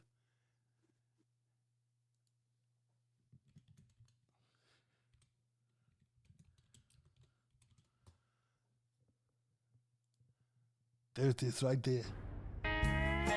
Now you can hear it if you join it. Yeah, here, because I have to tell you, here we go. Rockin' second. body, pretty face. Where do I join? There do I Bigger join? than the San Wait, what? Andreas. Where do I It's troubling join? when she's rumbling, so give a wide berth. On the top. Can help but love her. Hello. She's the salt of Hello, the hello. earth. Now I Hello? I'm confused, but we're all back. full-fledged passion of salt. Yeah. My apologies. I will have to check it after stream. All right. Is everyone ready to continue? Bobby is born already. Same as me. Caliburn, you ready? All right, off you go, pop up. And you all three slowly descend the rope towards the spire. As you look around you, it's clear a storm is approaching. A steady wind is shaking the trees and tossing the zeppelin a little bit off its trajectory. You sway in the gusts, but you manage to hang on. As your feet touch down, the ground is boggy, and the mud you uncover with each step is a rich, thick crimson, the color of blood. Now you need to anchor the Imperius. I would like. Oh no, actually, at least Kelleran would notice this for sure. I'm double checking the rest. Kelleran and Crud would both notice that there is nothing really to attach the Zeppa blimp to, or the Blimplin. That might actually be even better. Shall we call it the Blimplin or the Zeppa blimp? No, the Blimplin, definitely. Blimplin, right? Yeah. Blim. The Blimplin cannot really be attached with the rope to anything right here, except for the only thing that is of sturdy looking is the spire itself. So you might be able to give that a try. Well, I don't see Is the anywhere rope else long to enough? put it. The rope is long enough, yes. Okay. I don't see anywhere else where to put it, so let's put it on this. I'm not Right. very good with knots. Agreed. Are you not? I'm not. So you cannot not. I cannot. You Not. cannot. Oh, you cannot not. I cannot, but not.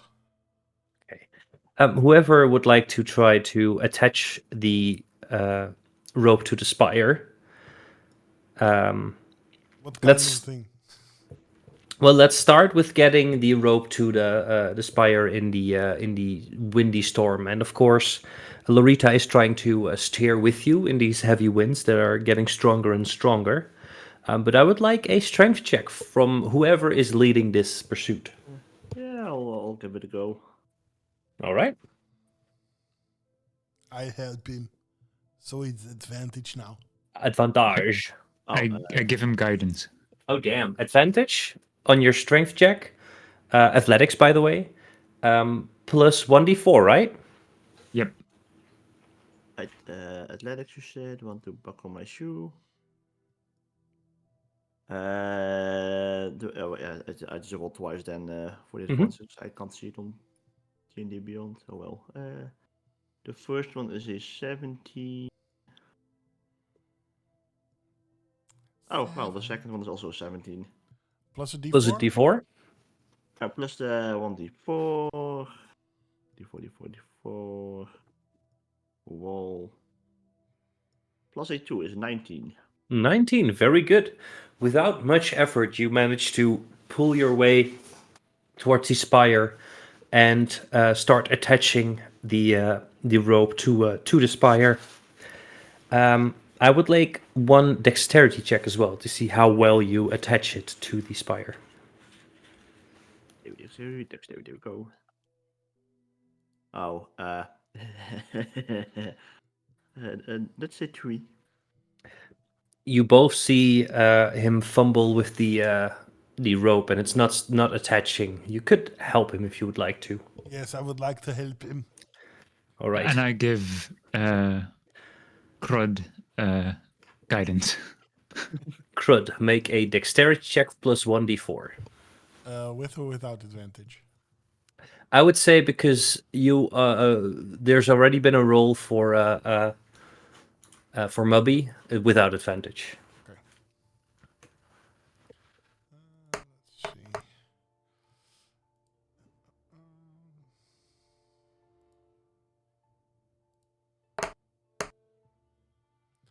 That would be a 16.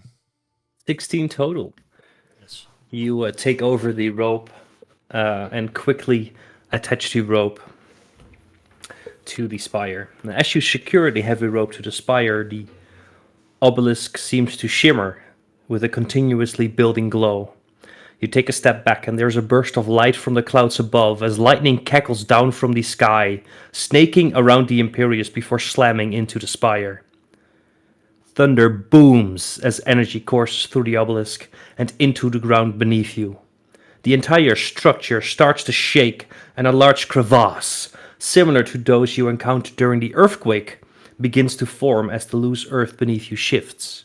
And the fire surges up to the rope, or from the rope, towards the Imperius.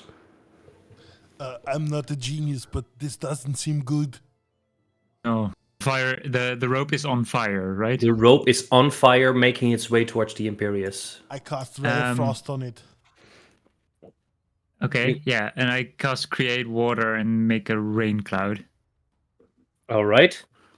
I'm sorry, I'm casting Ice Storm. Destroys the Zeppelin. Or what is it? The Blimplin? Blipplin. It does not destroy the Blimplin, but it is a sturdy rope. But I'm gonna ask you to roll damage because it is a damage-doing spell, right? It does, yes. How much damage does it do? 9. Oh yeah, no, that rope is gone. You, Kelleran, you start creating water above the fire, keeping it at bay for a second, and as you think that you're doing a pretty good job, a ice storm snaps the rope clean in two. Well, That seems that's unfortunate. also a solution. That seems very unfortunate. The ground beneath all of you is cracking and splitting more in places, kind of like there's another earthquake happening right now, without the trembles all over the place. It's very, very localized. You hear Larita screaming at all of you, but it's really hard to hear what she's saying over the ripping wind and the continual thunder. I would like to make everyone to make a perception check to see if you can make out what she's saying.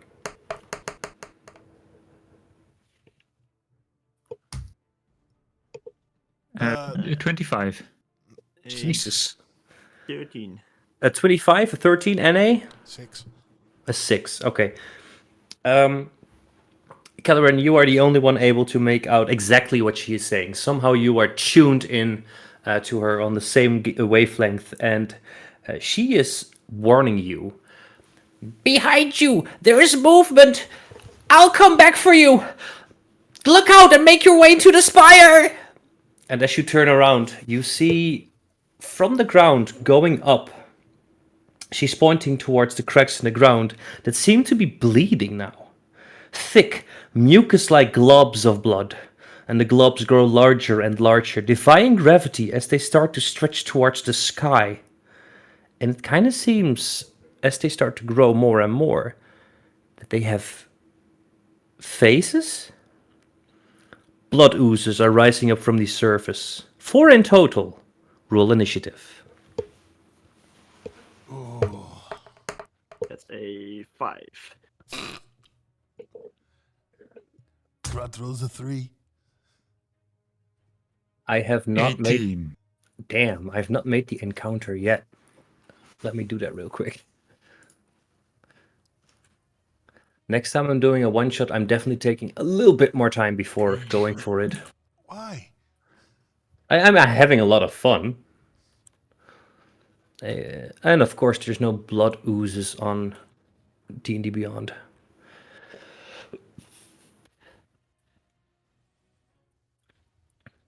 Oh, they probably... Wait, why am I being stupid? They probably have blood ooze stat blocks for this. Exactly, ready to go. Yeah, they do. Oh my god. Whoops. I'm so used to technology. In that case, let me grab my schriftje. It was a pen and paper game. What's pen and paper? Ink and feather. Ink and feather. Boulder parchment shears. And parchment. Wait, where's my pen? There's my pen. There we go. Quill and parchment. Quill and parchment. Yes. with ink. I like it. Okay, I'll just go here. There is 4 in total. And I, of course, need to roll for them. Because that's how it works. I'm so good at this game. For how long have you been playing? Like 2.5, 3 years-ish, maybe longer? Yeah. Yeah. Okay. Wow, that's shorter than I thought, actually. I don't know why. And to be fair, I'm not playing a lot per month. And oh my god, I'm rolling terrible for them. Which is good because most of you also rolled terrible. Yep. So who had Kellerin, you had the highest, right? Yeah, 18. 18. Right, you're definitely up first. Who had the highest after that? Not me. You had? 3. Oh no, I had a 5. You had a 5, all right. That means... Uh-huh.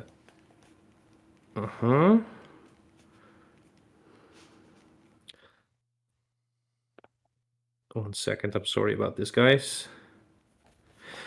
Then there is Mubby.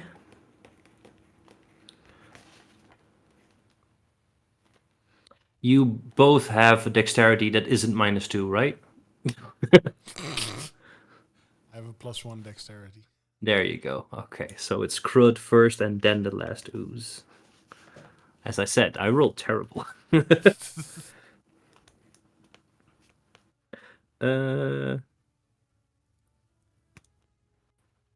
I am still messing this up somehow. Then Crud. And then ooze 4. All right. Kellerin, there's multiple oozes spawning, one fairly close to you, about 10 feet away. The others are 15, 15, and 20 feet away. What are you doing? I grab underneath my clothes. I have a symbol of a crescent moon. And I grab the symbol and I point at Crud, and I mutter a few very coarse, I don't want to say coarse, gruff noises, giant, to be precise, and I cast Sanctuary on Crud, which means you ward a creature within range against attack until the spell ends, which lasts for a minute. Oh, damn. And it's not concentration. The warded creature, any creature who targets the warded creature with an attack or a harmful spell must make a wisdom saving throw or have to choose a different target. Okay. If they can't choose a different target, they lose the attack or spell. So they need to make a wisdom saving throw. If they don't make it, they attack someone else. If they can't attack someone else, they just lose their attack fully. Yeah. That's good. That's good. That's your action? But this spell doesn't protect the warded creature from area of effect spells. So good to know. Thank you very much. That's my bonus action. And as my action, I will cast Fairy Fire on the oozes. They are within 30 feet of each other, right? They are 10, 15, 15, and 20 feet. Okay. So if you attach the Fairy Fire to the 2 middle one, you can probably catch all of them. Yes. I'll try that. They must make a dexterity saving throw. They're not good at dex. That's a natural 18 for 16 for the first one. That saves. Okay, so save. A 6 total. Nope. A 0 total. And that also fails. And a 12 for the last one. Fails as well. Okay. The ones that fail, they shed dim light, can't get can't become invisible, and any attacker has advantage against them. Very good. The one closest to you did save the one. The other ones, all behind, are glowing with a fairy light now. Okay. Do you want to back up a little bit? Yeah. To be clear, if you back up, you go towards the spire and the crevasse that has been opened up near I'll just move towards the crevasse and try to look around, see if I can find some kind of an entrance or something. You don't have to roll for that. There is Okay. definitely a way in towards the crevasse. You would probably be able to reach it next turn if you use your full movement without dashing. Okay, I'll say there to the others. I'll say there is some kind of passage over here. Oh, very nice. Maybe we should go in there. As you say that, the ooze that was closest to Kelleran, that would probably now be closer to either Mubby or Crud. I will roll a d4. 1 and 2, it will attack Mubby. 3 and 4, it will attack Crud. I rolled a d8. That's not how that works. Nope. Fine. well. A 1 through 4, it will attack Mubby. 5 to 8, it will attack Crud. 6. Still So attacks it me. attacks. It attacks you. Yes. It will lash out with its pseudopod-like appendage. Up and down. And Makes It must make a wisdom saving throw to try to attack in the first place. yes, which was the Oh no, this one's the closest. So this one saved. Oh no, but this is sanctuary on. This is sanctuary, so it still needs to make the wisdom save, which is DC. DC 16.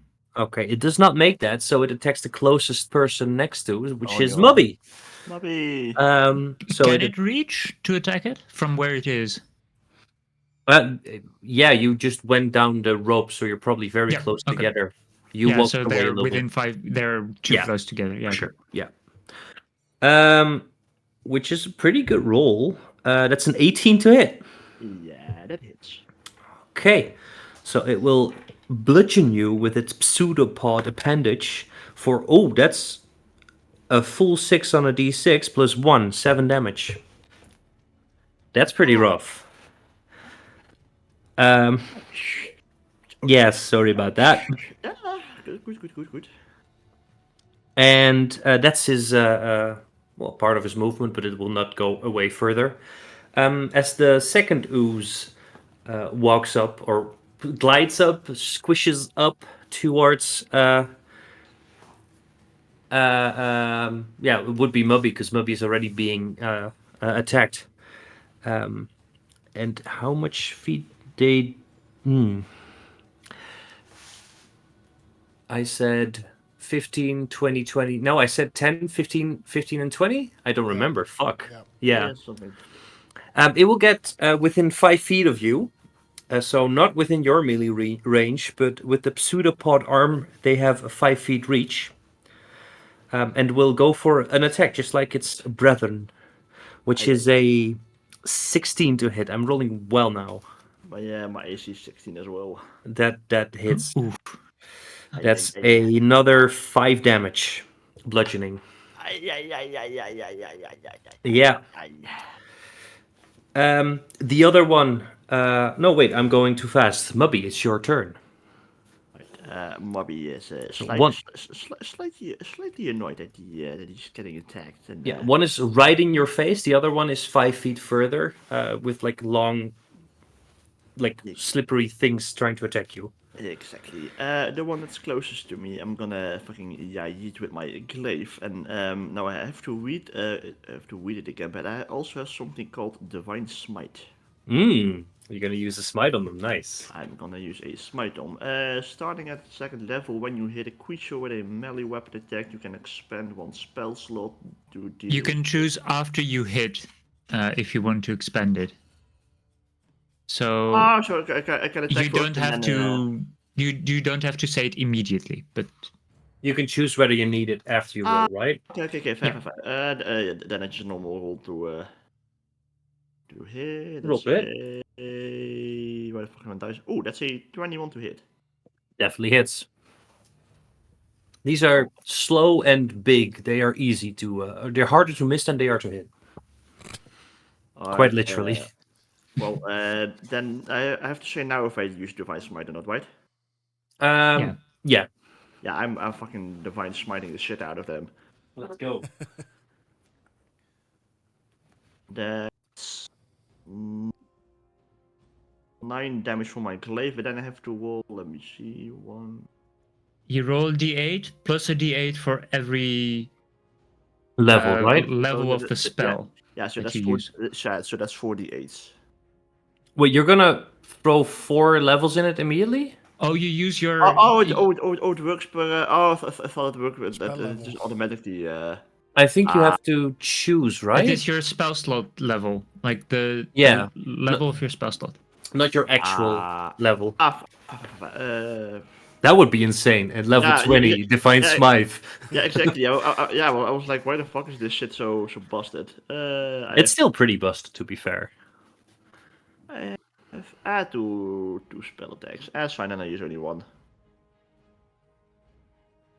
It's kind of lucky. That's it too. So that's 11 damage in total. 11 damage. What does your smite look like? I kind of assume. I kind of pray that there's somewhere in there is a head, and I just like bonk them on the head. But like, is there a Wow. magic happening? Questionable. Should have thought Is- about that one. It is a magical effect technically. So if you want to Yeah. smite him with lightning or fire, technically it would just be flavor. But Also, make... you have advantage on the attack, right? This is against the closest one, which means it was not yeah. targeted by the fire. Yeah, it was the closest one. Also, the extra damage for first level spell slot is 2d8, right? It's a d8 plus a d8 for every spell slot level. Fair. Thank you. Then I need to roll another d8 for that one. Yeah. And it is looking radiant out. damage. Ooh, then never mind. Then I went from 11 plus 8 is 19. 19 damage. Okay, so you stick your sword, is it right? Or your, what is it? Yeah, a glaive. That's like a. Oh yeah, the curved sword, right? Yeah. And you curve it towards and through the ooze, and as your radiant magic pulses through your body and through your sword into the ooze, it explodes and you get a little bit in your mouth. But the first ooze is completely gone. It's gross. It tastes disgusting. Yeah, like kind of. I fancy like fling the glaive around so the ooze falls off, and I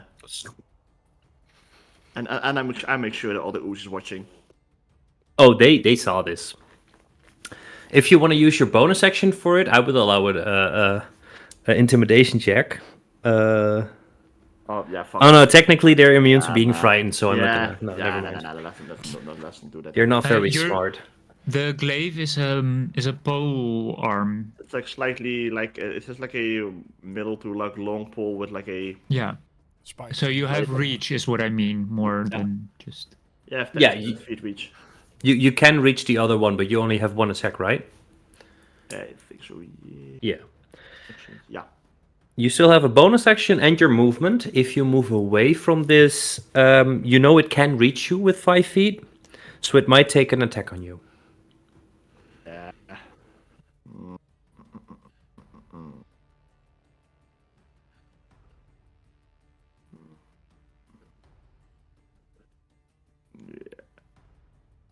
What's your plan, Mubby? Yeah, Robbie's thinking to himself. He's gonna chill for a bit. All right. No bonus action? Nah. All right. Next is the ooze that is the last ooze that is 15 feet away. It goes towards Crud and tries to make an attack, but first needs to make a wisdom save, which it doesn't make, which means it attacks Mubby. Oh god. Yeah, the spell is backfiring a little bit. Crud What? has a lower AC, so Yeah. But I think oh no, never mind. 17 still hits, right? Ours have 16. Sorry. That is... Oh god, and I'm rolling really well on the damage die again. That's 6 damage. And that's the turn of the Blood Ooze, which means it's now Crud's turn. Yeah. Crud likes to cast the Thunder Wave, which means that the creature needs to make a Constitution save. And can it hit multiple or just one Yes, creature? it's a cone of 15 foot. 15 in foot. front. A cube, The- sorry. A 15-foot cube. If you get 5 feet closer, it means you can hit all 3 of them. Of course I do that.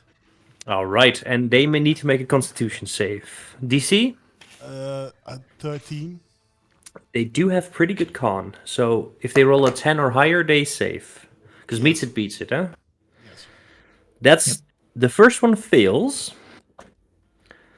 The second one makes it. And the third one makes it as well. So you hit the one that hit Mubby the hardest. So this is a revenge Thunder Wave. How much damage does it do? It does 8 damage. And Do the others take half damage? Yep. And the one that failed is pushed back 10 feet. 10 feet. Okay, so there's 2 at 15 feet away from you right now. Or at least from Mubby, sorry. And it did 8 damage full. Yes. All right, and the others take 4 damage. Right, and as a bonus action, I'm going to cast Healing Word on my friend Dobby over there. Did you call him Dobby? Yeah. He gets, Mommy gets confusion. He's seen as a movie star. He gets 7 points of healing. Damn, that's good. I am very much appreciated, actually. You're very welcome. With that, the furthest, or the one that was furthest away, unless you want to move away, by the way, you still have movement. You still have, you only took 5 feet of movement. I want to get more close towards the entrance that we need to get into. Okay. One is still within 5 feet of you, so it could take a attack of opportunity, just so no. Well, let's go for it. All right, it's gonna lash out, and it rolled a must natural. make a- it Oh, must make a you're wisdom saving right. throw. In that case, this D20. Sorry, thank you for reminding me. That means that he rolled a 2 on his wisdom saving throw, and Which means he doesn't have a legal different target. he does for the not. attack. No, right now he does not, which means he loses his reaction. Very good. You're welcome. And you rush away, duck underneath that weird pseudopod-like slippery blood appendage. I want to make it grosser, but I'm not sure how. And go your full rest of your movement towards it. Yes. You're also going to make it in the next round if you just use your movement. All right. Last up is the ooze that was furthest away. It's now sitting next to the pretty badly damaged one. Moves up 10 feet towards Mubby. And lashes out with his 5 feet long pseudopod thingy. Rolls terrible and misses you, thankfully. I put my middle finger up to it. He rolled a 4. And that's his movement. They don't seem to be able to move very fast at all.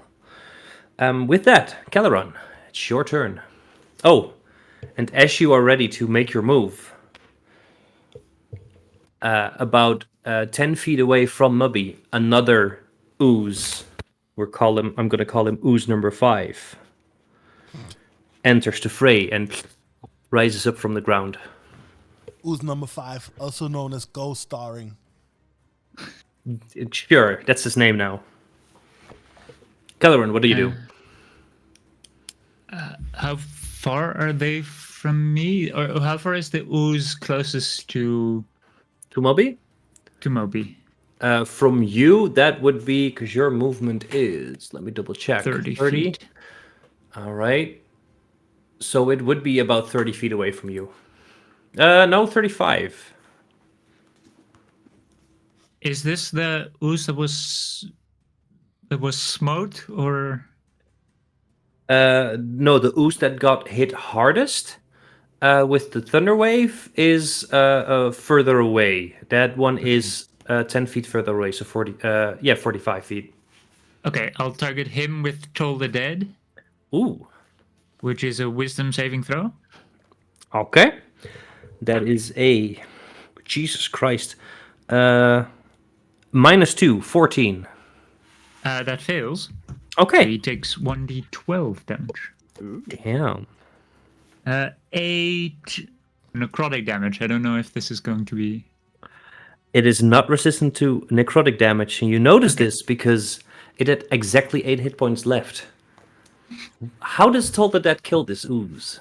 A very large silver bell just rings right next to it, and it just spatters into all directions. You can, for a split second, just see the reverberation through the ooze before it was gone. All right. That's good, because it was next. Nice. They do take necrotic damage. Very good. I'll quickly... how badly hurt do you look, Moby? Not as bad anymore. I'm at 21 from 32 hit points. Okay, you have lay on hands, so you can heal yourself a bit. Actually, I can heal myself if I want to.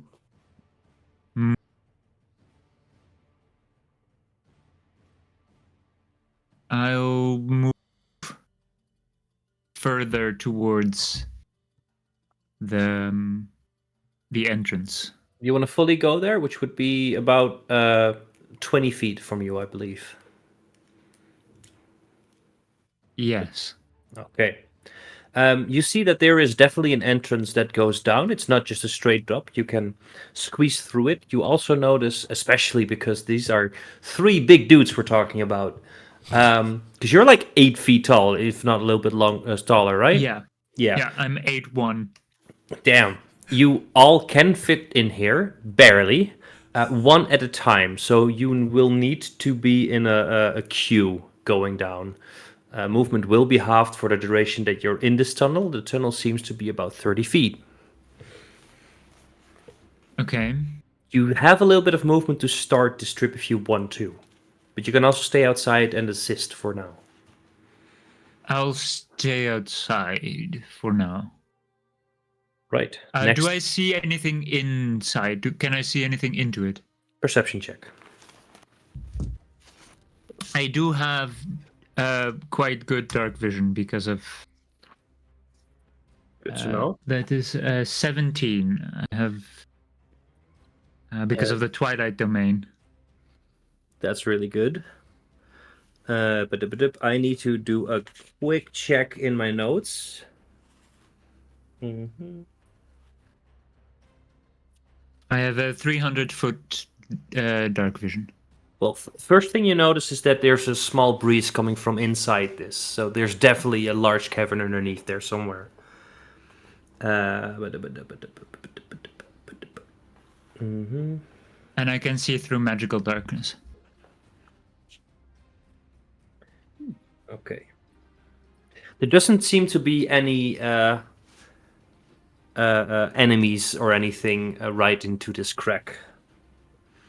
Okay. You do see, because you see far, and you roll pretty well. At the end of the 30 feet crevasse that goes slightly down You see a room ahead in a dark, after the dark, narrow passageway. This seems to be in a well, but no, you wouldn't be able to see that through the crack. But there's definitely an opening there that leads to some sort of room. Okay, I'll wait just outside.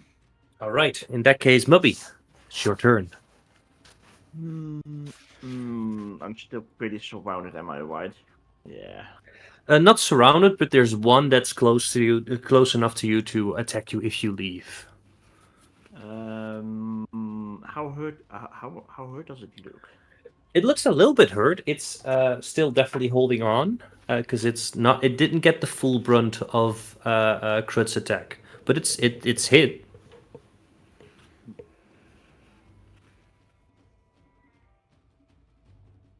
Murray is yeah, still slightly pissed that he got hurt. Murray is gonna once again whip out his glaive and want to Go for it. buckle my shoe. Does a 25 hit? Oh, for sure. Is that a natural 20? Yep. That's double damage on the die. Oh really? Yeah, if you hit a critical hit, so you roll, you double what you roll, and then you do the plus from your attack. So if it's a +3 and you roll a 6, you do 6 plus 6, 12 plus 3. I lost count, not gonna lie. What did you roll for damage? Just a straight up roll. I did a little damage. Let me click the damage button behind it. You do it on D&D Beyond, right? Yeah. Okay. A 7 plus 3. Okay, so the 7 gets doubled. That's 14 plus 3 then. So that's... If you right-click on damage, then you can roll as crit damage or a flat roll. See that? Oh, wait, yeah, I saw. So, but for now we know it's 14 plus 3, so 17 damage. That's definitely enough. You slice it through half, and instead of, you can see that it tries to stick together, like tries to regenerate a little bit, and then just gives up and splits in two. Oh shit! You are free to walk away towards the entrance. You can. Yeah, I was gonna say I'm booking it towards the rest of the guys towards the entrance. And your movement speed is how much? 30 feet? 30 feet. You are 5 feet away from the entrance. Okay. If I remember correctly. I think so. Theater of the mind is hard sometimes. You still have a bonus action if you want to. Yeah, I'm quickly looking at what my bonus actions are. Usually, in my games at least, you can use a bonus action to drink a health potion if you have it. Or any sort of potion, actually. Sometimes you can use a spell with the bonus action. The thing is, I don't really trust the spell that I can use in my bonus action, so I'm not gonna use it. Sure. You can use Lay on Hands as a bonus action. Was about to say. The D&D Beyond didn't put it like on my. No, you should check spells. But then I'm using but with spells it only says sanctuary for me. It's not a spell. It's Yeah, I was gonna say put it as a normal action. It shouldn't I'll check be it real quick. It shouldn't be at action. I think it should be at like features and traits or something like that. Oh no, it says as an action. Oh shit! Yeah. Oh man. Yeah, so far then I'm just gonna vibe. Okay. Then next up is ooze number 3. What's behind ooze number 3? It slithers closer, but as it gets closer to the crevasse and the spire, it seems to slow and not be able to make as much headway. It only makes it about 7 feet closer and is not close enough to attack anyone right now. After that, Krut, you see your chance. What do you do? I put on my goggles of night. Mm-hmm. And I book it downstairs. All right, you are the first into this crevasse. What's your movement speed? 30. 30. You make it halfway through the tunnel because it is hard terrain. All right. Anything else you You want to can do? use your action. You can dash with your action. Yeah, I'll We'll, dash. we'll- we'll call it a bonus action to put in your goggles. And as you dash, you make it towards the other side of the tunnel, right at the entrance of a triangular-shaped room. And I need to double check.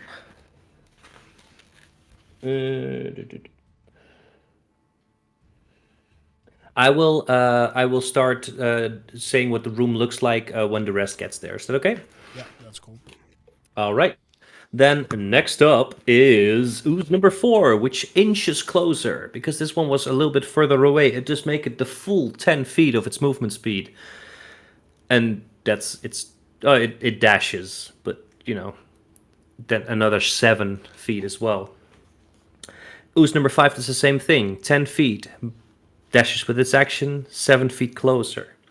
As these oozes slowly try to get closer to you, behind them 3 more oozes pop out of the ground and start inching their way towards the crevice. Caloran, Infinite oozes. oozefinite.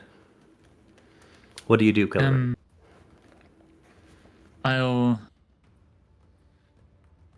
I will quickly, as an action, share my dark vision because I can. You can't do that?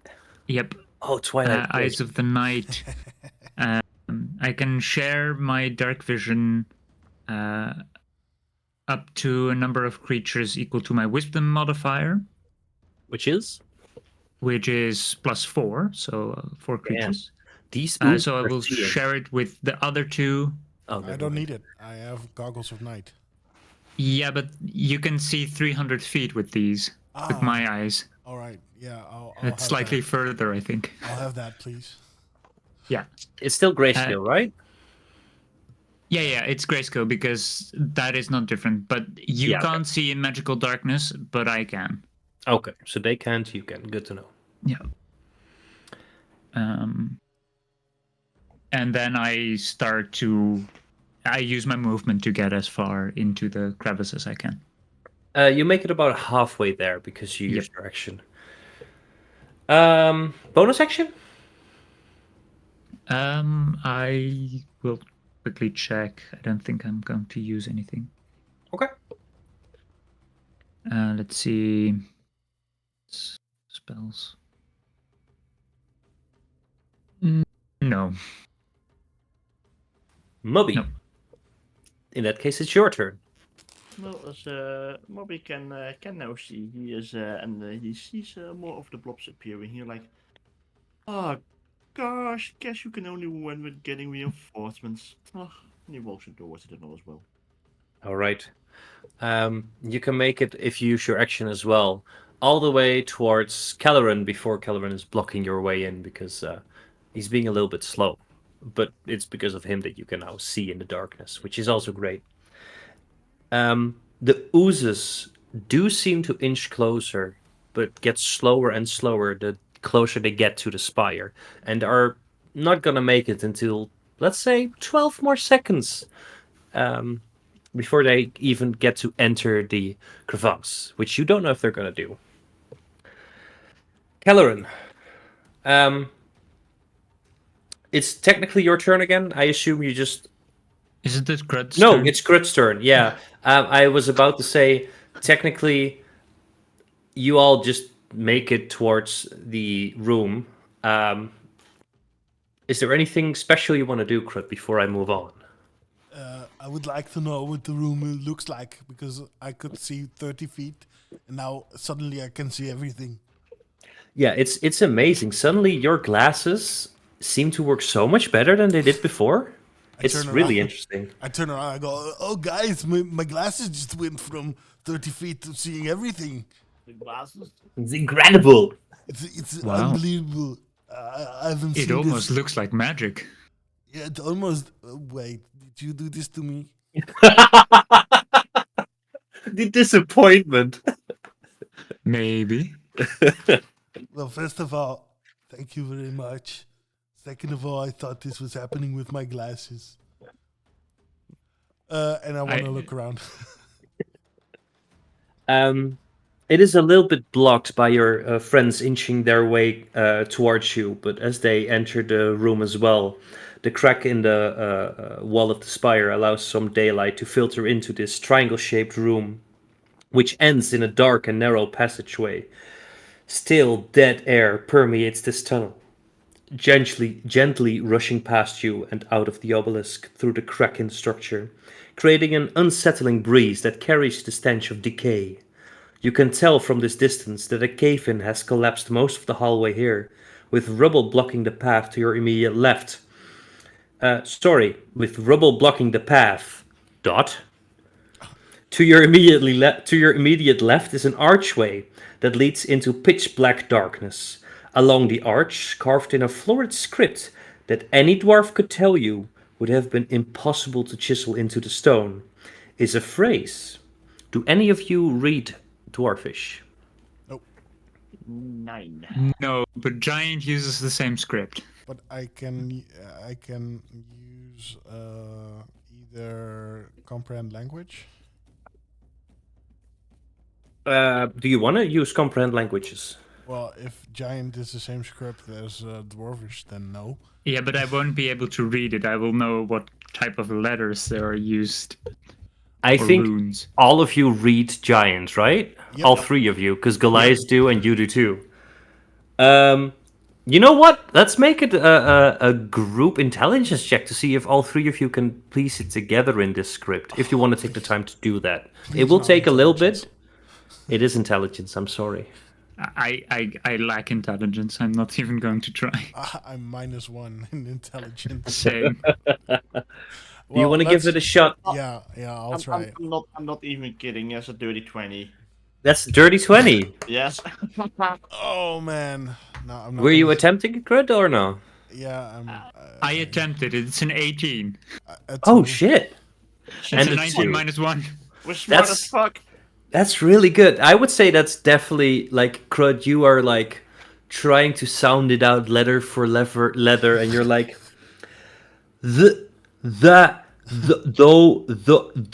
and then right next to you hear those that, and then Keller and you figure out fear. There's fear in there, and there's truth. Those that fear truth, and did you do this together with Mubby? Mubby is like, light shall be. Those that fear truth's light shall be smote by it. Oh my god, you did it so well. Congratulations on being smart. I guess that private teacher came in handy.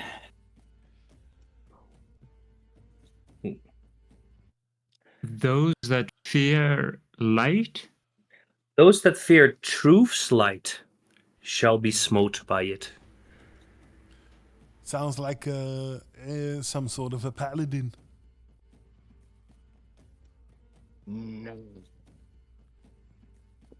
We paladins are way cooler than that. So in this room, you basically have two options, or options is a bit of an overstatement, I would say. The cave-in at the end of the hall seems to have completely blocked off whatever is next to there. Yeah, and Yeah. as I remember from the story, it was caved in. It was presumed that the big man, the big bad evil guy, was caved in. It was trapped, right? Yes. So It was entombed. So I guess entombed is like caved in, right? Or is it like Freemasoned? Did they make a wall? You Did go they in make there him now. pay for it? Wait for it. I'm going to build a wall. You need to stay there. You're not going to move until I finish this wall. You're a bad person. Being American. It does not look like a wall. It definitely looks like a cave-in. And to the left, there's the a doorway with the script, the dwarven script. I fucked up. It's not dwarven script. It's just common. But Oh. a dwarf can tell you that it's chiseled into Yeah, okay. impossible stone. Fuck. Okay. But you still roll a 2, so you're still like trying to sound it out, and the others are just like, those that fear true light shall be smote by it. Can you not read? Sorry about that. Whoa, I was like, weird of like rereading it to see how to like explain myself further, and I was like, no, wait, that's not what it says. Whoops. No, I'm a bard, of course I can't read. You can read lyrics. No, I can only write. I can't read. Ah, that's fair. But the doorway that has the common script on it does lead somewhere. Is it a door or is it just a doorway? Is it just an open passage? It shouldn't be there. Any dwarf can tell you that. It's an archway that leads into pitch black darkness, which you can see through. Okay. Caloran. What do I see in pitch black darkness? In the grayscale. distance, you see a rush of light as a single dancing flame bounces from one oil-filled sconce to the next, setting them alight before continuing its enchanting dance down the hall. This starts to happen as soon as you turn into the archway to look. So it's slowly lighting up the hallway. You can make out shapes along the walls as you stretch. Technically, if you go in, if you you can see your own shape stretch. Shadowy surveys the scene. Wait, I'm still fucking up. Now, you can make out shapes along the walls as your stretched shadow surveys the scene. Okay, so there is shapes along the wall. That's not your shadow. Would you like to investigate it? I'll cast detect magic. Okay. Feels kind of magical. The fun thing about not preparing a one-shot is that I don't even know what you're about to discover. I need to first check if it is magic or not. Because I've not been able to read up this part. And if there's something magic, I would like to viciously mock it.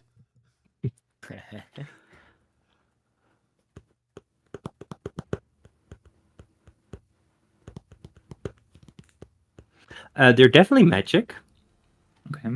That's the first thing. I had an inkling. There's also, of course, the little ball of fire is also magical. It's been enchanted. It's not magical in its own essence. It's basically a piece of coal that's been enchanted to jump from scone to scone. And these shapes are in a room at the end of this hallway. How far is it away? And I'm trying to find that out. It's not super clear. It doesn't say. If it's 60 feet, I want to viciously mock it. You can certainly try. Hello, I can see you there, you magic pieces of shit. Your father was trying to look like Merlin, but you know what? It's more like David Blaine. Roll damage? I mean... That'll be a 4. A 4. 4 damage. Yeah, but they need to For make a psychic wisdom save. damage. Psychic Mind. damage. Yeah, but then And you were just targeting one of the random shapes on the wall at the end of the chamber. yeah, they Okay. can do a wisdom save for half or for. It cannot. For no It's, damage. it's an inanimate object, you realize as you cast your spell. Oh. It is a magical thing. So each of the shapes is magical. Yes, each of the shapes on the wall is magical, along with the flame that has now lit all of the sconces, which means you can see a little bit better. I would like you to make either a perception check or a wisdom check. A perception check or an investigation check. If you get closer, perception check is a little bit harder, but you can stay where you are. For anyone who feels. Okay, yeah, but first I'll use 20. my action. What? Okay. Perception, dirty 20. Very nice. What did you Okay. want to do with your action? I'll use my action to investigate the magical auras and see what kind of school of magic they are, if they are. I don't know. I think this would be conjuration. It doesn't say in the book. I believe this would be conjuration. That's the best I can do. I'm sorry. Okay, then I'll try. If I don't really get a grasp on anything, I'll try to perceive as well. Okay. Roll a perception check.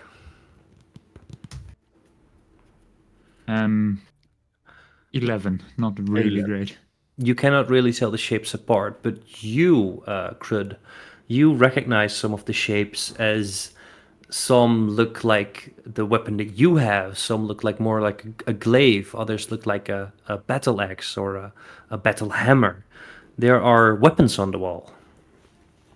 It looks like weapons on the wall, boys. They, Ooh, we can sell them.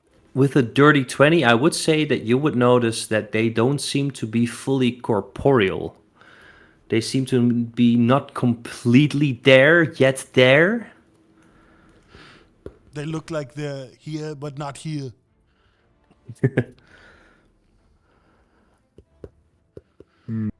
And it looks like all the weapons that we have. I see a glaive. Not necessarily. It's just that there's also a glaive and there's also a battle axe and there's.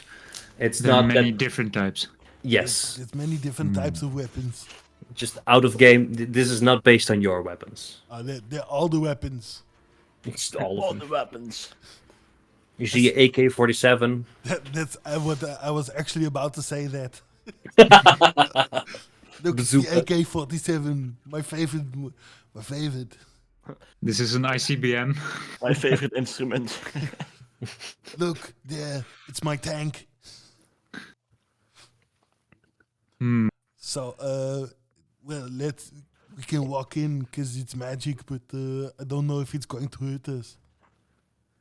Weapons don't seem to be very friendly. It's not a friendly decoration. All right, do you have shall we try the other way? It was collapsed. Well, that's just a cave in, and then we have to dig out the rubble. Well, yes.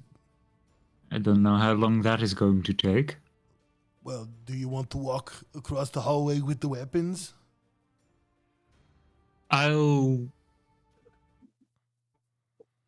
To be clear, the weapons are in a room Yeah. that comes after the shadowy hallway, which Oh. I would say, since you can look through magical darkness, it's not that Crud and Mubby can't see through it, but you would notice, Kelleran, that there is some sort of shadowy darkness shenanigan going on in this hallway. Are these spiritual weapons? They look like it. Are you asking if I they're have religious? What? Are you asking if they're religious? Are they spiritual? No. Oh, no. A spiritual weapon is in there. You know Hey, what I I get it. mean. Yes. I mean, I can produce a spiritual weapon. To fight another spiritual weapon. Well, there are many more weapons here than I can produce. But there is first the shadowy dark place with the fire, and then in the next room are the weapons. The little fire coal thingy was bouncing from torch or scone to scone, making its way from the hallway slowly towards the room, and has by now definitely lit up the hallway and the room sconces. Oh, okay. It's not as if the fire is it's just a single flame that is hopping. Yes. Yeah, it slowly hopped to light all the torches, which are But it emanating. lit the torches. Yes. Okay, And the yeah. torches are emanating light, but not as much as they should.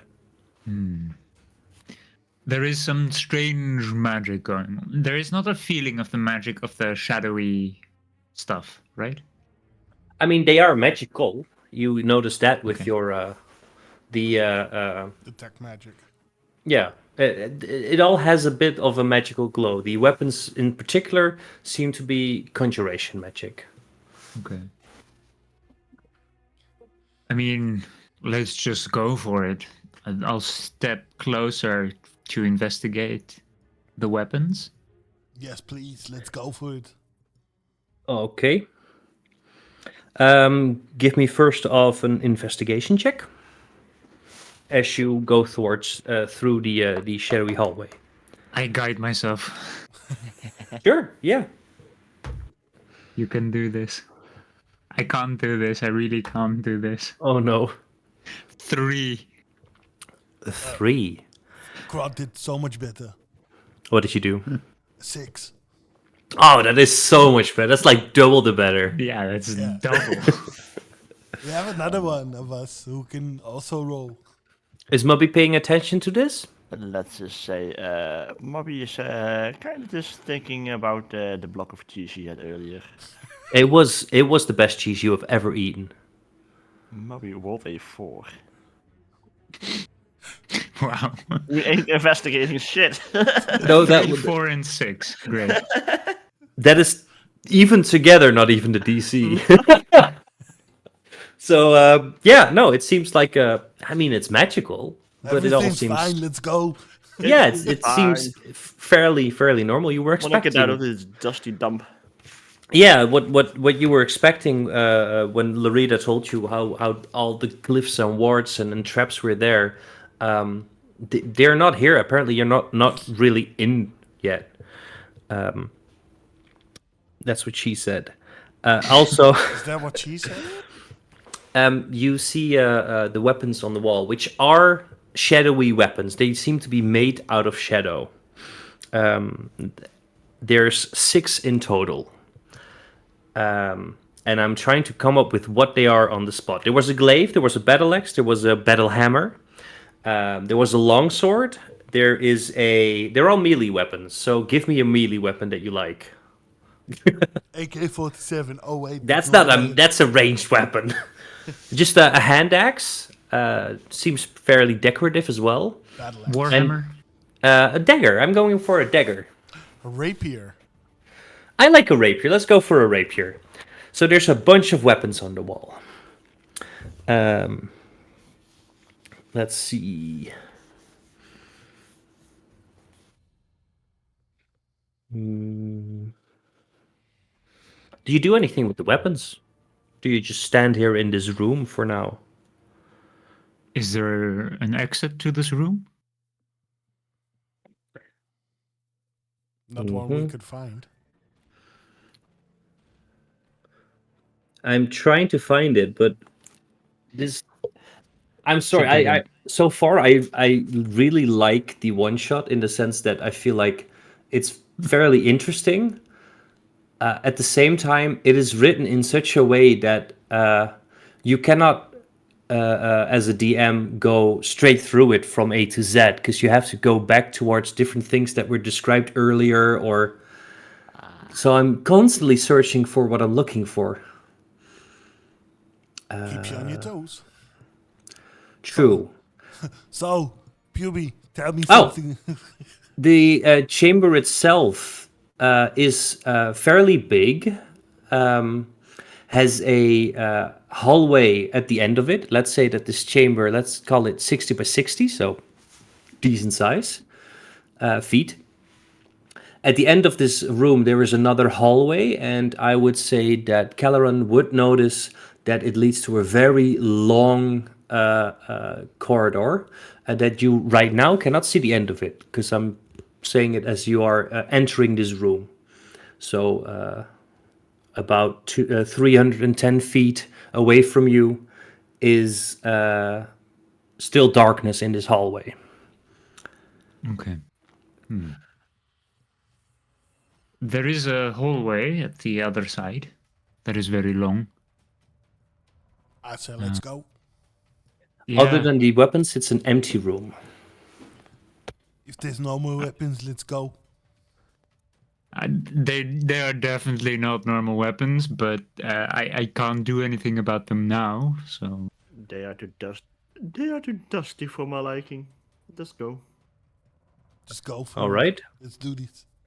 As you walk for 10, 20, 30 feet towards the hallway, as soon as you're about in the middle of it, you start noticing that the shadows that are casted through the sconce on the wall of your bodies are not moving in sync with your bodies.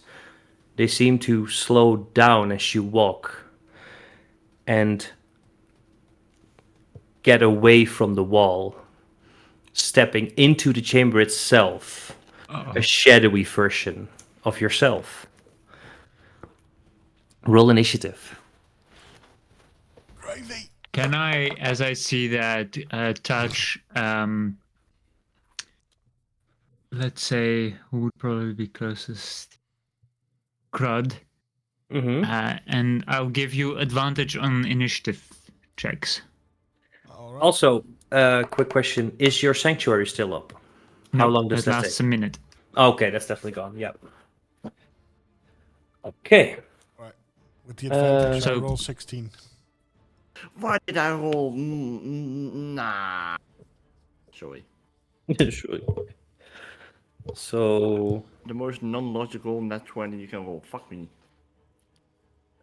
are you really complaining about a net 20? I would have had. I would have liked the investigation to be a nat 20. Or Fair. an attack. Let me roll for the. 20, Oh, that's 21. cocked. 21. I have 18. Oh, you all rolled really well. My first roll was a 5, but I got advantage on my initiative roll. That's what it's for. I just knew that Moby would roll a natural 20 Yeah. So- as usual. And I would roll bad. Yeah. Yeah. The luck transcends It's campaigns. not as Yeah. bad as it is with Braggy. No. No, that's not yet. Not yet. Mubby, you rolled a total of 21? Yes. 21. All right. Then next up, I believe, was Kelleran. Am I right? Yep. 18. All right. Then after that is Crud with a 16 or 17? 16. Okay. And then we got... You know what? I'm gonna keep that exact... secret. No, I'm gonna keep that exact... Oh, you'll find out in a second anyway. And...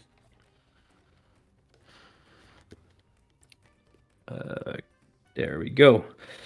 You see these shadows peeling from the wall, all three of you. Kelleran, sorry, Mubby, what the fuck? You see this first and get to act first. What do you do?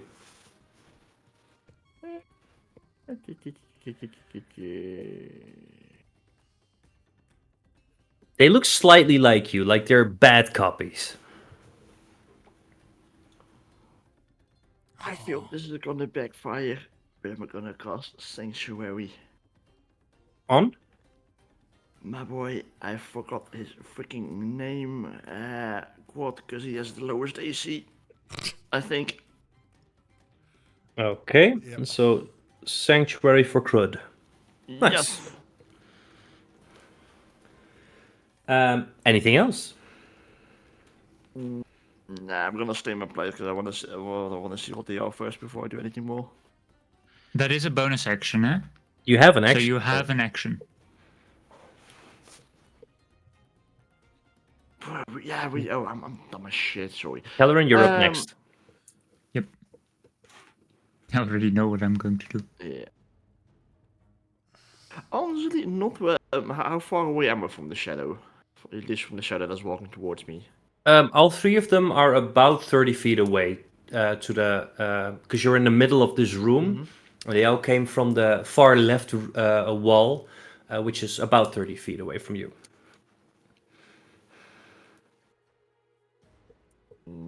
Nah, I'm gonna stay put. Okay. Not doing anything.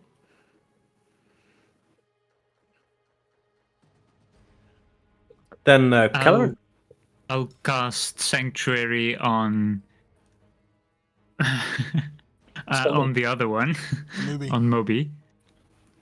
All right. Sanctuary on Mubby. And And I will Sacred Flame the closest one to us. You can choose which one that is, as they are right next to each other, as you are right next to each other. My bad copy. Okay, Sacred Flame it. Let's go. Is that a Is save? it Dexterity saving throw? Okay.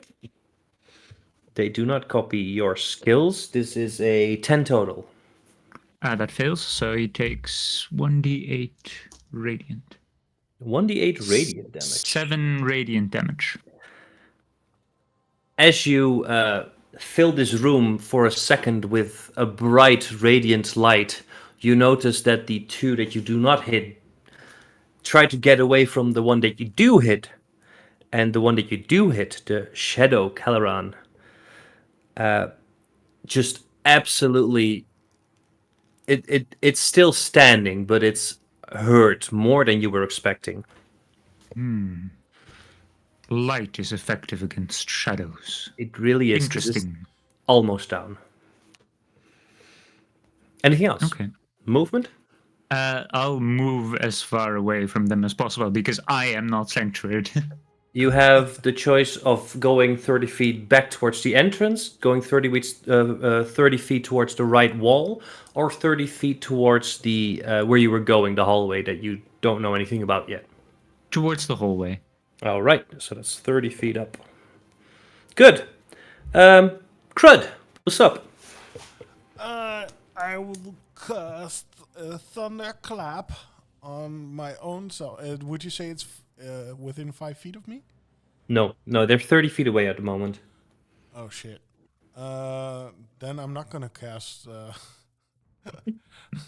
Thunderclap. I'm going to viciously mock myself. Yourself. What are you gonna say? I've been looking at you and you haven't been going to the gym. You've been slacked off. You look like a loser. You're going to be a sad piece of shit when I'm done with you. He seems very sad. Roll damage. It's That'll a be 3. it's a wisdom saving throw, right? So Oh, sorry. Wisdom 13. Well, he makes it. Damn it. It doesn't do Then damage. it's no damage. Nothing. Sad. You hear in your head somehow, but also not really, because they can't communicate. But still, your accent sucks. Mine is better. Doesn't do damage, but still hurts. And as a bonus action, I'm going to give Rockabro my bardic inspiration. For a Yeah. second, I thought you were going to say sanctuary. No. Yeah. Oh, yeah, it's the sanctuary, they can't hit shit. Here, show your leadership capabilities. Thank you. You're welcome. At this point, that's a d6, right? Yes. Yeah. Awesome. Shadow Mubby is up now. Oh, you still have movement, by the way. Sorry. I'm going to move 5 feet forward, more away from Rockabro. Away from Rock Pro?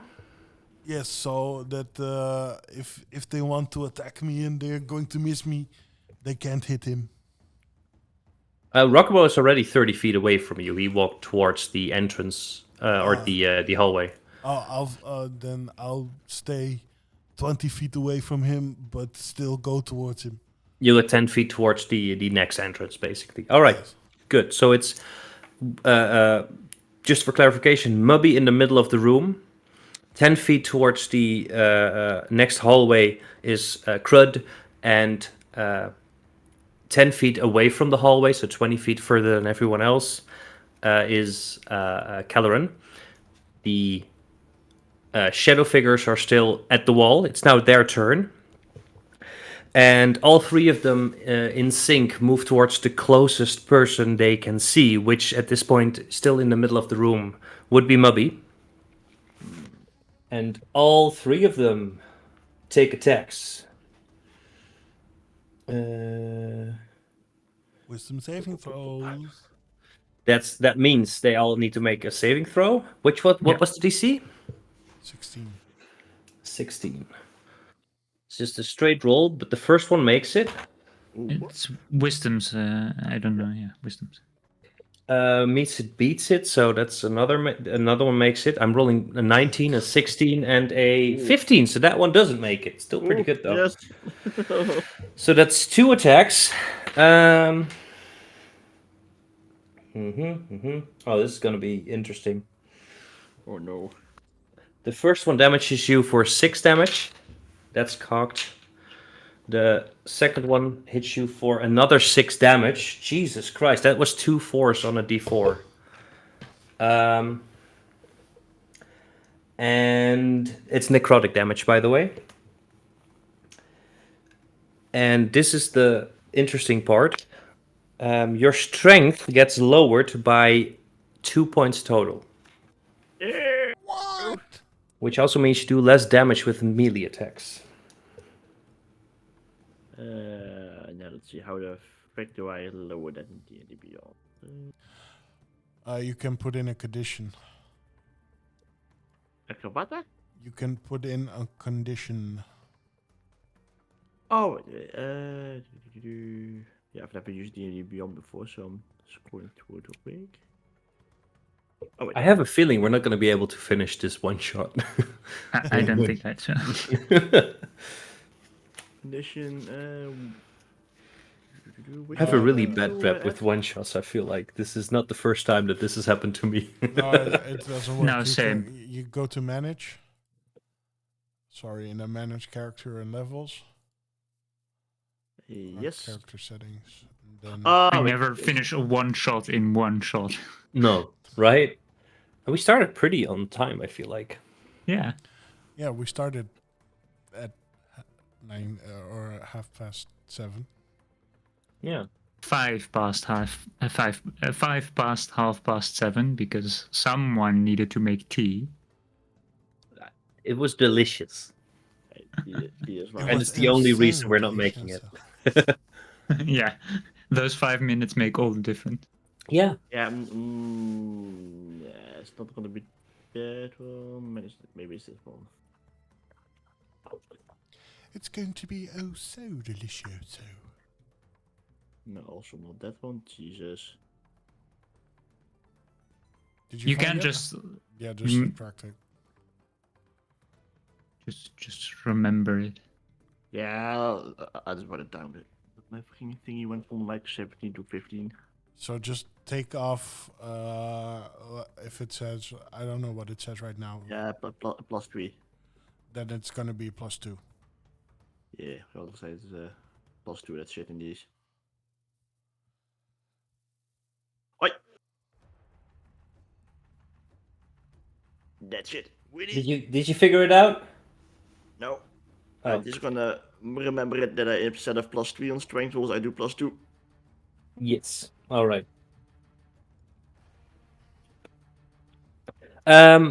With that is all of their movement and all of their actions. So we're back to you, Mubby. You feel a little bit weakened after these attacks. There's 3 of them ganging up on you. What do you do? How do I say? Are they like range for me or? They're right next to you. All 3 of them are yeah, ganging up on you. Then I ain't walking away for shit.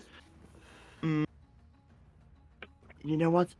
Moby is gonna very selfishly put lay on hands on himself. The full 20 HP he has.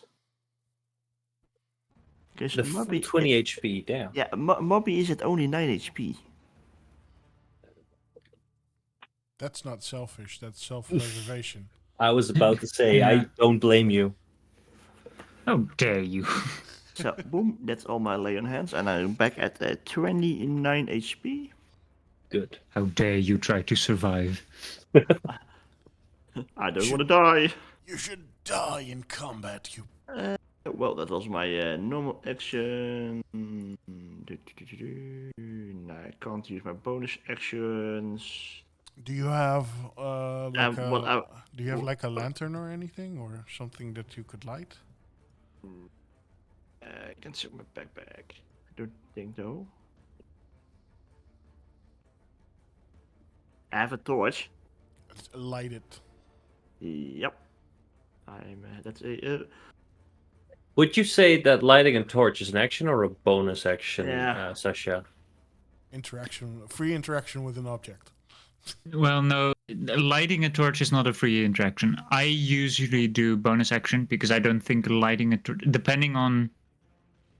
Well, But I didn't use a bonus action anyway. I so, think theoretically, by the game standards, it should be an action. Not that it is written anywhere. There is no rule about it, but We'll call it we'll call it a bonus action because drinking a potion is also a bonus action in my game. So yeah. if you can grab it from your belt, you can grab it from your bag. That's fine. Oh, torch time. All right, you light a torch. Yep.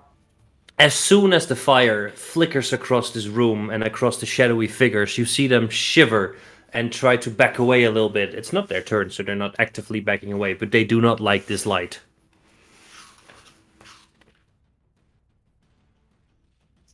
If I have, it's safe to move now. Give me an insight check. That's a freebie for me. Let's say 17. A 17. You get the feeling that they do not like this light, and that they do not do well in light. That doesn't mean that they're completely incapacitated. They're probably weaker than they were before, but they will probably still attack if you try to leave now. Yeah, I don't really feel like getting hit 3 times again. In DM terms, they have disadvantage on you right now.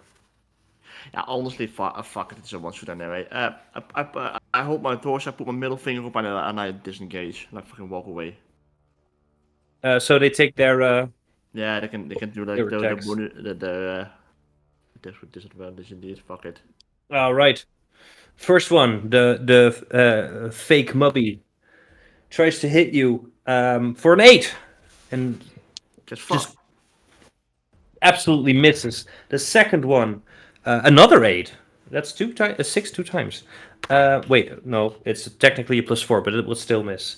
The last one rolls a 3 + 4, a 7.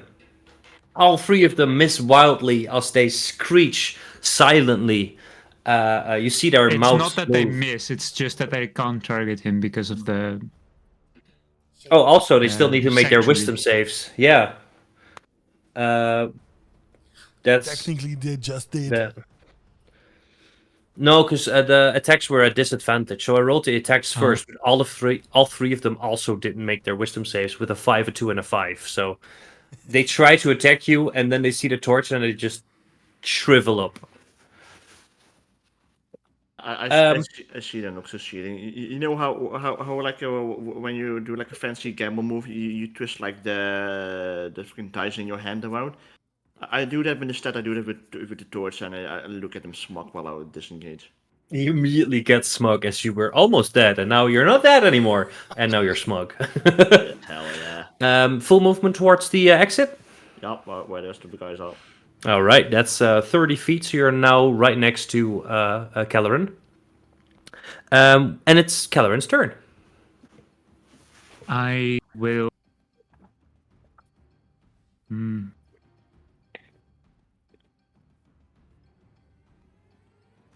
Do I do that already?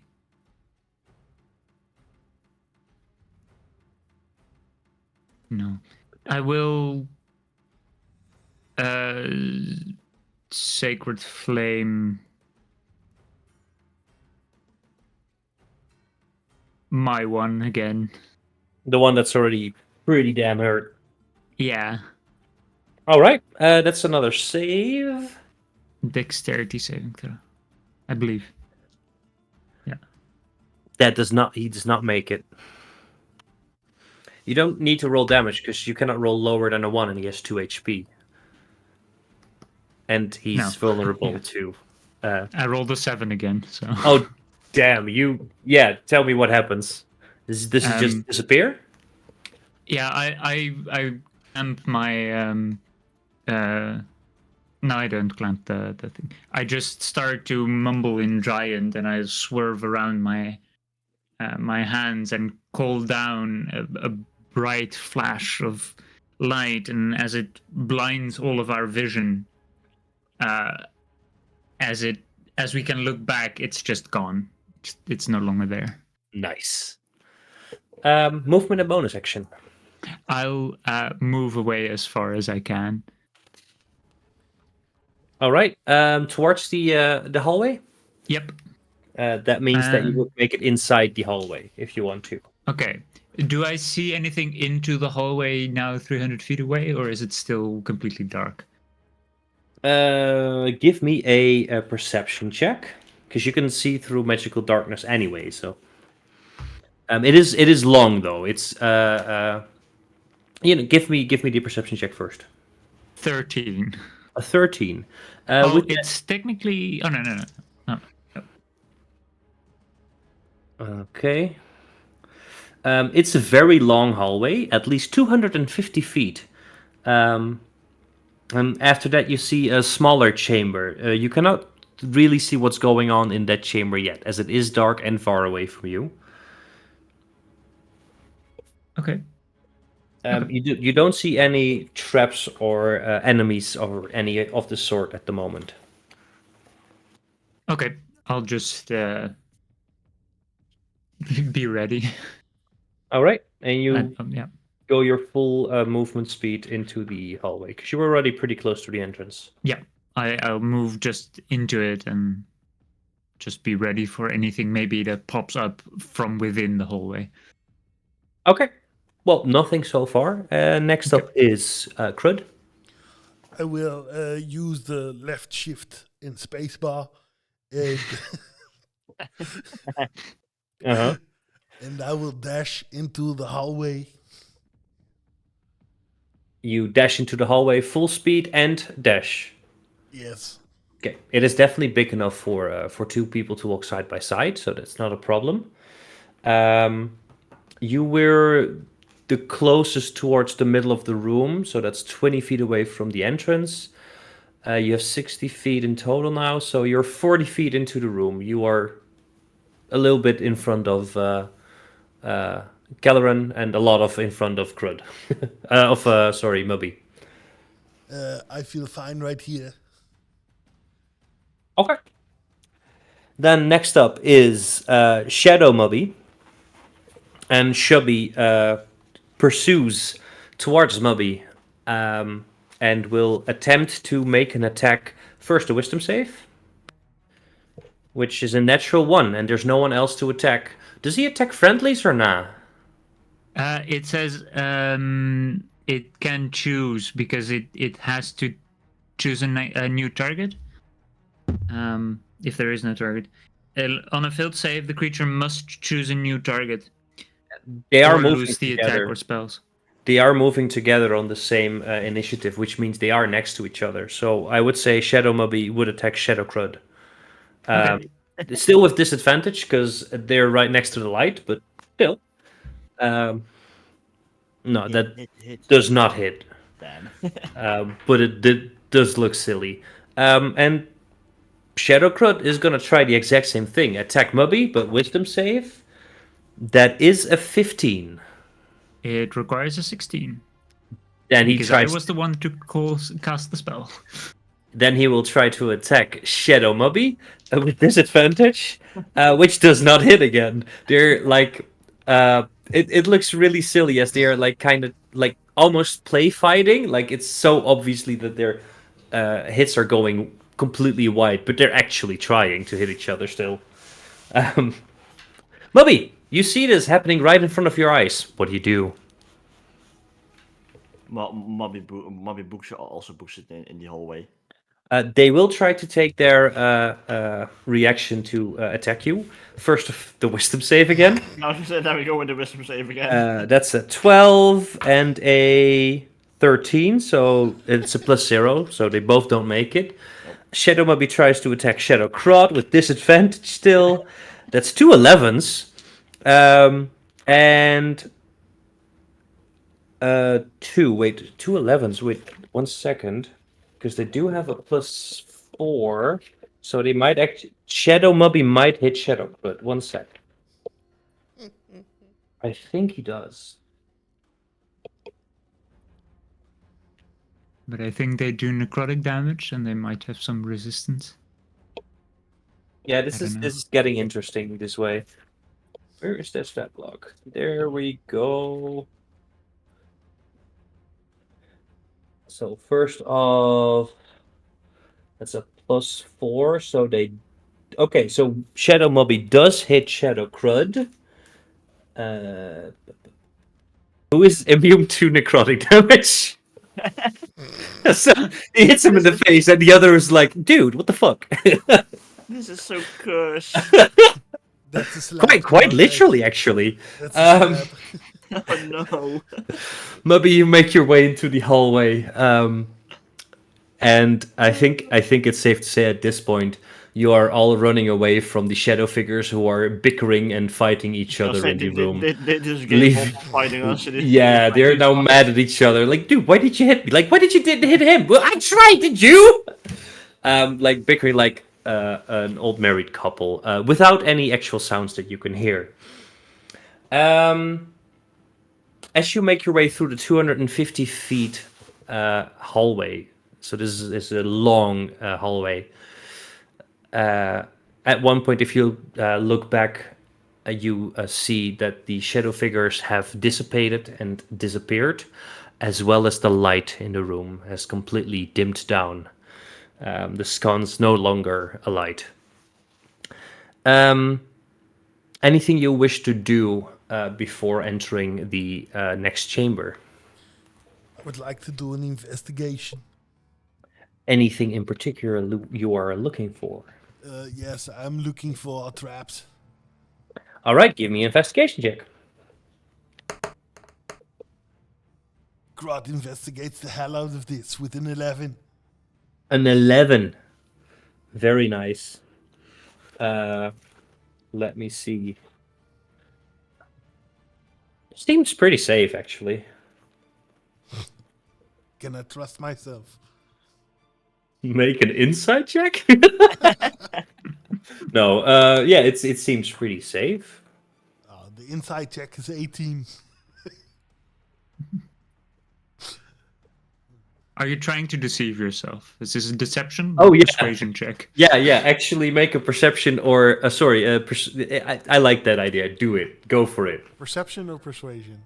No, persuasion or deception. Oh, yes. okay. 19 Are you trying to persuasion. deceive yourself? Okay. Yes, I'm definitely trying to deceive myself. You And? persuade yourself that there is no trap here. Yes. You're pretty sure that you think you might be right about not having traps here. You think. Your head hurts. God said, If you- ow. If you go one layer deeper, I'm gonna have to roll psychic damage. No, it's okay, guys. I did an investigation. I believe there is no traps here. Please don't Okay. believe me. I believe. I Corbin, believe you. As a fellow big man. So you step into the room. Fuck yeah. I do try to perceive the room as much as possible. Roll a perception check. Okay. Wow, great. A natural 1, Perfect. but if I add my perception, it would be a 7. But A it's still a natural natural 1. Yeah, I'm sorry. Yeah, seems safe. There's in this room there is no visible light, but you all can see in darkness. It is not magical darkness, so all of you can see this. It's a fairly standard 30 by 30 foot room with a large, heavy-looking closed wooden door in the middle of it, right next, right across from the hallway. I would like to run headfirst into the door. As soon as you've set one step into this room, you hear a, and I would like you to make a dexterity saving throw. All right. Well, Okay. fuck. That's an 8. That's an 8. Oof. As you put your full weight on this, how do I say this? This stone tablet tile that's about 5 by 5. You notice that it's some sort of pressure plate, but it's much more than just a pressure plate. It's a spring-loaded pressure plate that launches you into the air towards the ceiling, No, I wanted to which go is to 30 the feet up. door. So that would be, let's see. First off, I would like you to roll 1d4. Okay. Here we go. That will be a 1. Okay. That means you go straight up into the air and take the full brunt of the damage, which is 46, just for transparency's sake. So you see this happen, the two of you, and you are like, "Oh, he's launching straight up and hard." As I'm going up, I'm going, no, I wanted to go to the door. I rolled pretty bad. That's 7 damage on 46. Oh, wow. Yeah, yeah, that was. I'll try to catch him from falling because he's still falling from 30 feet up. Okay. So you step into the room, and the first tile is safe. He launches straight up. I mean, it's safe now because it's been triggered. Yeah. Give me, I would say that's a dexterity check, I guess. Okay. No, athletics. You can choose dexterity or athletics. Rather athletics. Make it athletics. 5 is 24. 19 I rolled. You catch him and bounce with him, and somehow that was a really soft landing for you, Crud. You're in safe hands. And very soft, furry hands. Ooh, I feel very soft and comfortable in your arms. I step down, I open my arms, I look at the judges. Was that a 9? 9! 9! I saw some flaws in that jump. I would give it an 8.5. Okay, I'll deal with it. 8.5 it is. As you look around, you realize that every tile is a 5 by 5 feet tile that might or might not be a spring-loaded tile. Let me see how many ball bearings that I have. I do have ball bearings, but I don't think they're heavy enough. Ja, maar dan say But dat. we can Dan throw- gaan we say why did But do we have something that we can use to, you know? I've Wow. got scale mail and leather armor that I'm not wearing. I've got Glamour studded leather and studded leather +1. How heavy would that be? 13 pounds. 13 pounds. How much kilo is that? Fuck. 7. Pounds to kilo. 5.9 kilo. That's not enough. Dang. I mean, if you try to lay it on, you would realize it's not enough. Sorry.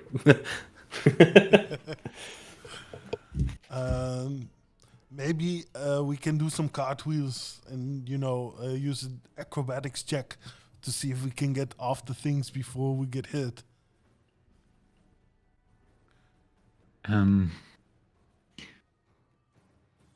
Yes, we could try.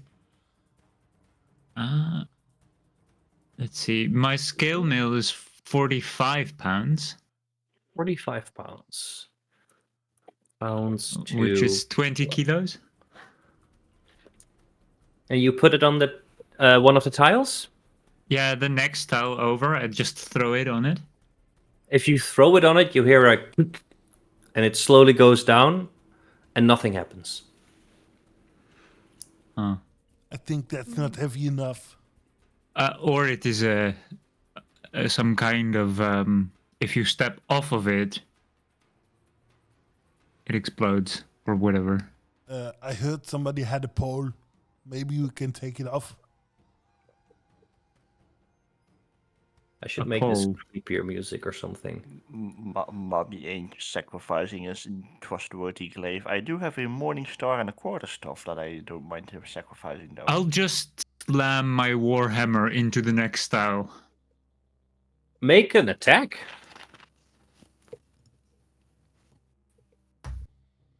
That is a 17. You hit it, and you're pretty sure you hit it so hard that if it was because you hit the same tile that you put your leather armor on or your Yeah. skill mill on. Yeah. You're pretty sure that if it would have been a trap, it would have gone off by now. This was enough force, Okay. and nothing happens. Not even when you take your warhammer back. I think this one is safe. I step on it. You're safe. Nothing happens. You reckon we should just repeat that process until we're at the other side?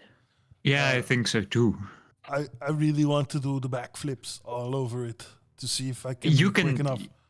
Yes, we let you try that, and if that fails and you die, we use the other tactic. Cool. Yes, I'm all for it. So you want to make an acrobatics check? Yes. All right, sure.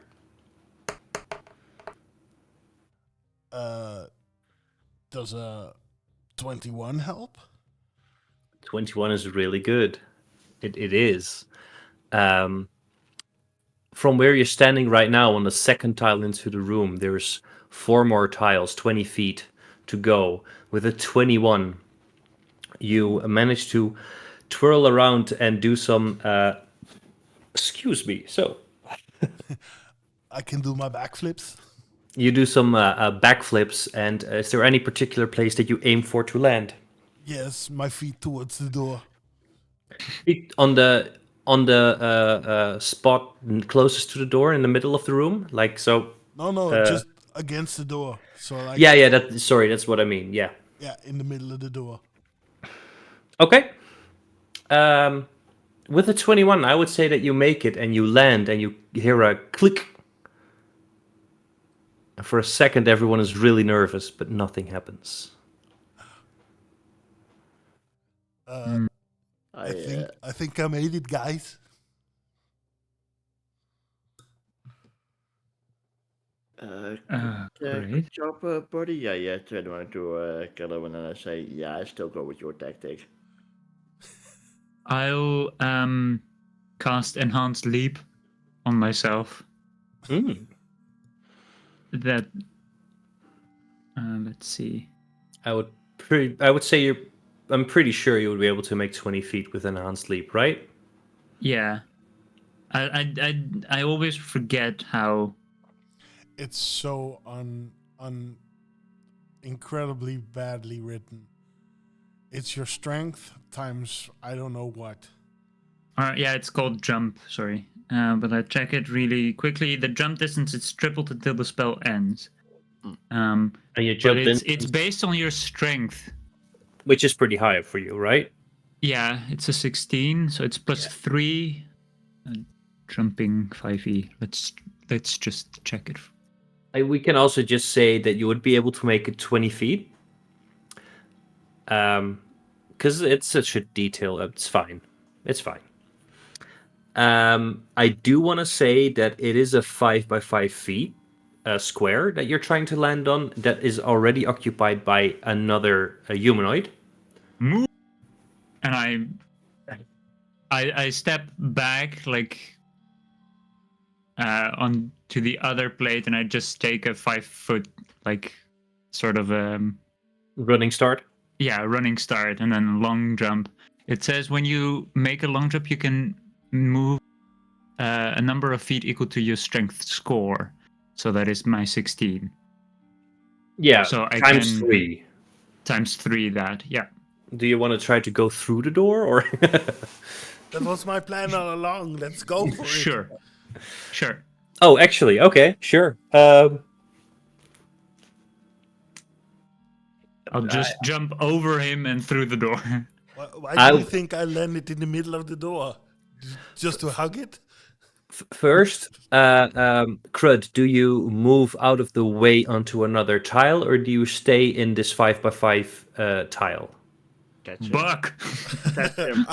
I'll crouch. You crouch, sure. And you rush towards the door as fast and as hard as you can. I would say this is an maybe I'm not sure. An unarmed strike against the door, but with enhanced leap, so triple your unarmed damage. Okay. But I think that's just your strength modifier, right?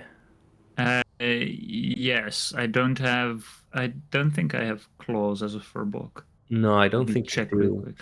I want to say that only works because it's on a door. Because technically, that would be very OP if you would use it in battle. Because if you would have Yeah. like +3 on No, I strength, it would understand. always be a 9.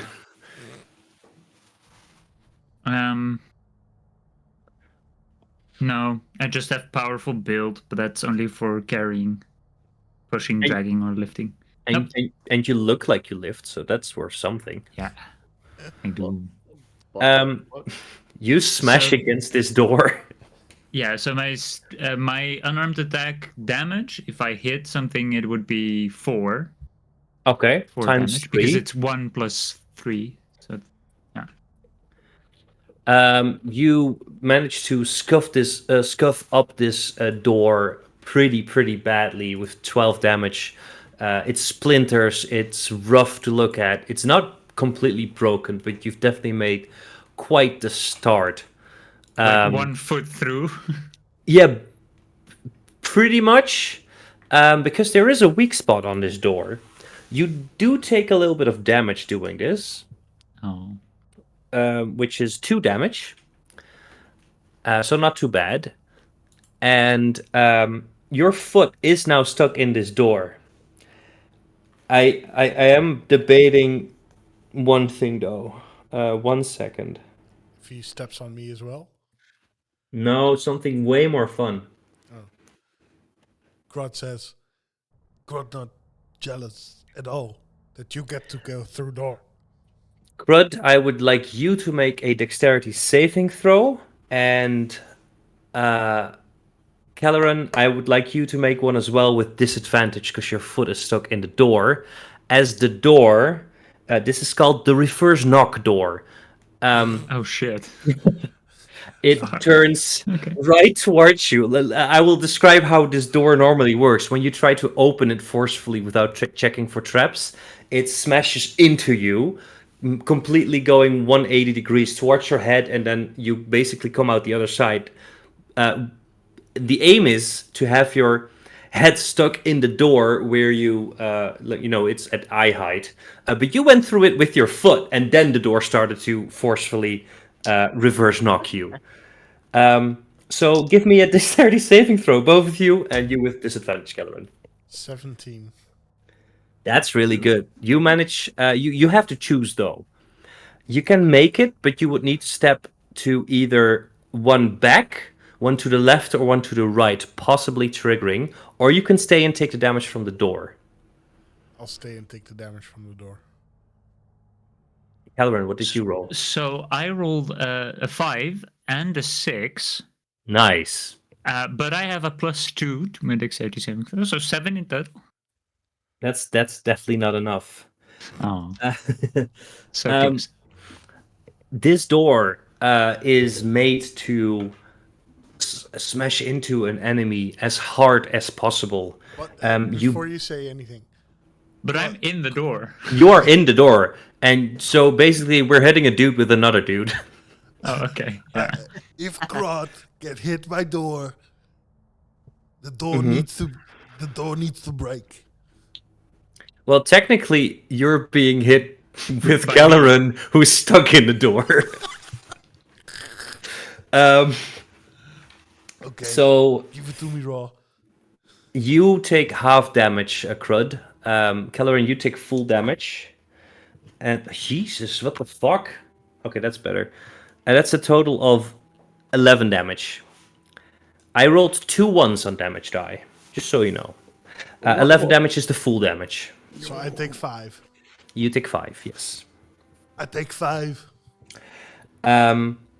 The door does manage to swing all the way, so 180 degrees, which means, Kelleran, you are now stuck with your foot in the door upside down on the other side. Uh-huh. Uh-huh.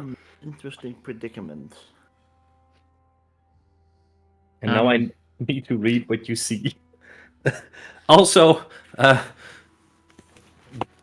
your friend Moby is still in the beginning of the room. Yeah, I was gonna say maybe he's just watching it all develop, and yeah, as I said, he's like, Let's continue with Moby for now, which also gives me a little bit of a chance to read up. What do you do, Moby?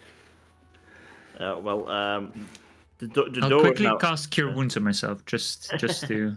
Good to know. We'll get to there in a second, but you can do that before anything else happened. Don't worry. The door is now open, right? No, it turned 180 degrees, and you see a foot and part of a leg going through it from the other side. It looks amazing. Did I go? Did I go rotate with the door? You did not, no, because you rolled a 17. You managed to take half damage and stay on your place, on your plate. Oh. Can I do a what the fuck is it called? Perception check on the door to see where the weak point is. You are still at the moment 20 feet away on one of the plates, so you can do it, but it would be hard to spot from there. Yeah, so it's probably going to be with disadvantage. No, it would just be a very high DC. Also, the dark vision for the others lasts up to an hour. Okay. I would say right about now we're probably like 15 to 20 minutes in this dungeon, I think. Yeah. So you still got it. I forgot to ask my dear fellow companionship Callan if I could borrow his hammer to knock on the tiles. You could grab the skill mail that is still left on the tile. I don't think you grabbed that, did you, Kelleran? Nope, I did not. So you could try that. I'm coming in for sure. Yeah, I'm just gonna I'm not gently putting it down, but it's like slightly slam it on the ground in front of me to see if anything happens. All right, the one right in front of you. That's not so. The third one into the chamber, straight ahead. That one. Yeah. All right. As you throw the skill mail forcefully on that plate, it triggers the trap. Spring-loaded tile. On a 1 and a 2, the scale mill goes straight up ahead. On a 3, it goes to the side. On a 4, it goes towards you. That's a 1, so it goes straight ahead. It gets pretty damaged as it lands, not perfectly back on where it was, but you manage to get out of the way of it, and you can reach for it. The tile is now triggered and will not be able to trigger again.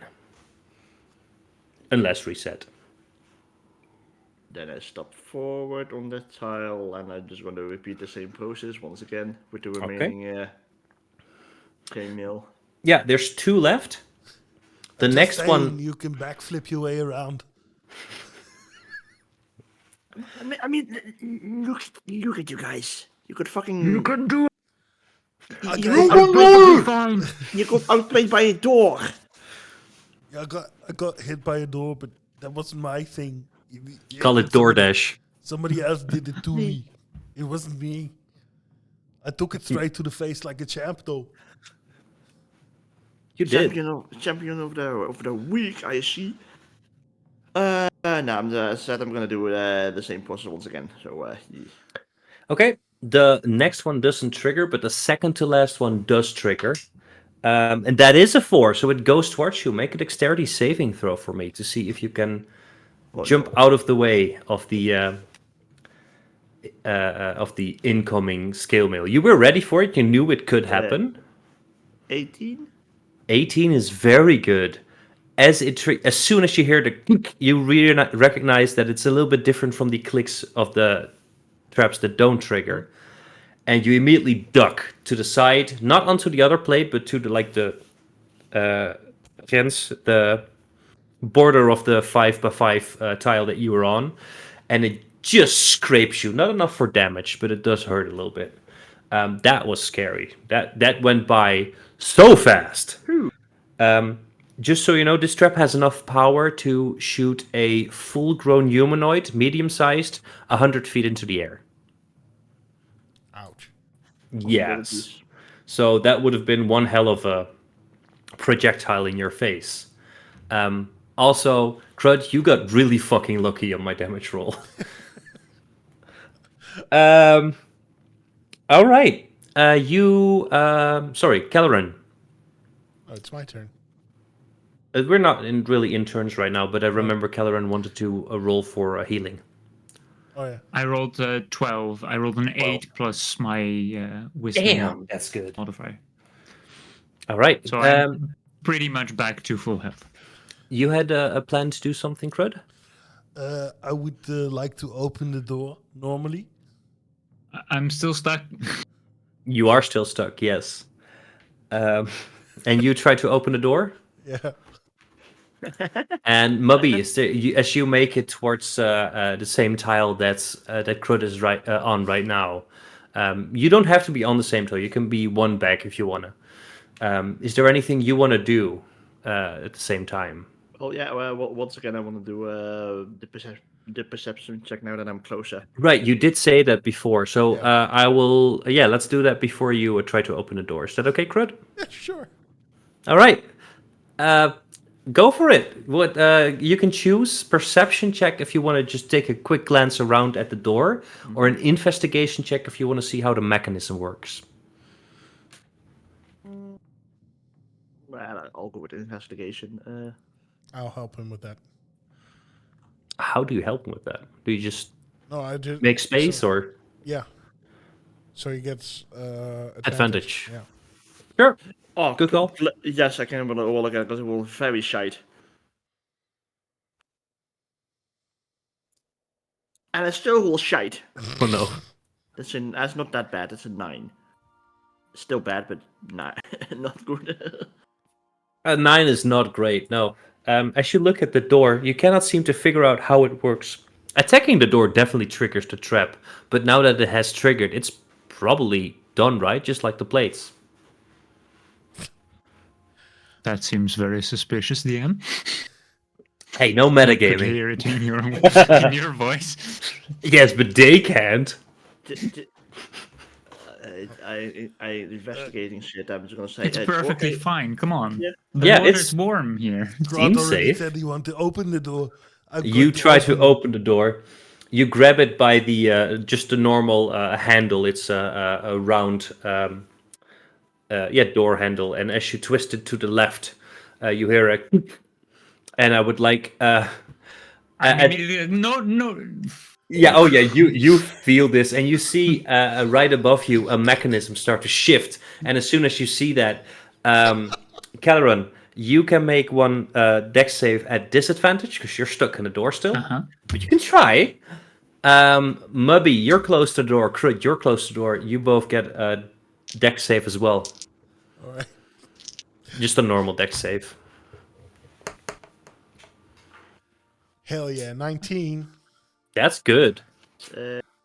I rolled a 20 and a 17. Oh, So I got a 19 as well.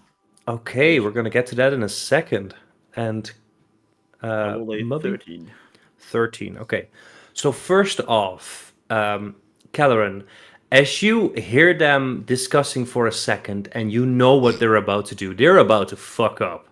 You struggle and you try to get your leg free. As soon as you see this mechanism move and click, you get your leg free. You tumble backwards and you do get a little bit of a slam on the way down. Not enough to hurt you. Your leg is free and you manage to somehow get yourself unstuck and not get any damage. Same. Crud. Same question again. No, wait, 19, right? Yeah. All right.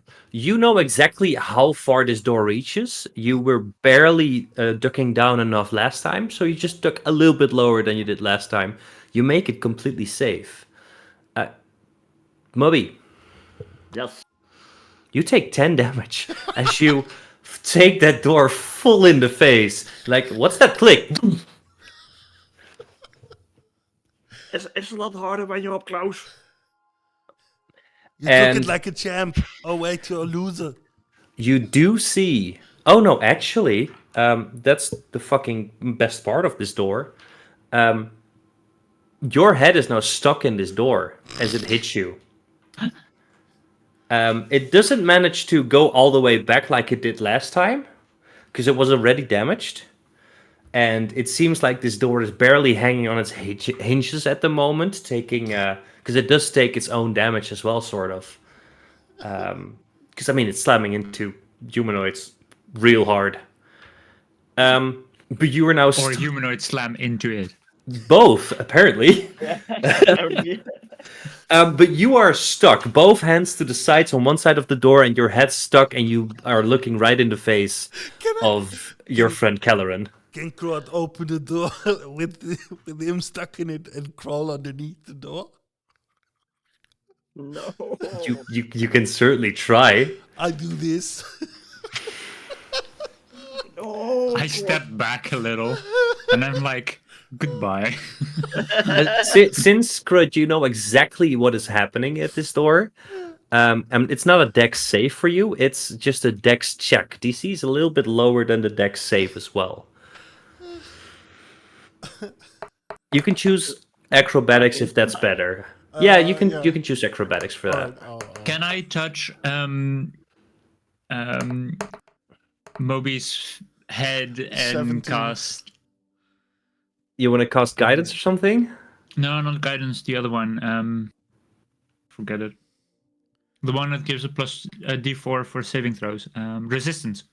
The thing is that you cannot see on the other side of this door, so you No, don't I'm know. on the other side, right? No, you are on the side not with the pressure plates. But he's with his face through the door, right? Yeah, he's looking at you with his ass still in the pressure plate side, looking through the door towards you.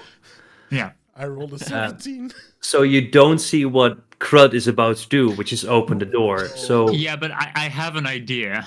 okay, I'll allow it. So you have a plus 1d4 for your next roll, I think. Yeah, for a potential save. Oh, there's no potential save. It's a save. Yeah. A dex save with disadvantage, but plus a d4. And you rolled a 17, Crud, for acrobatics? Yes. Oh, that's really good. Yeah. Oh, no. What do you roll, Moby? Dex saving to disadvantage is that right? Then plus the 4. Yes, plus d4.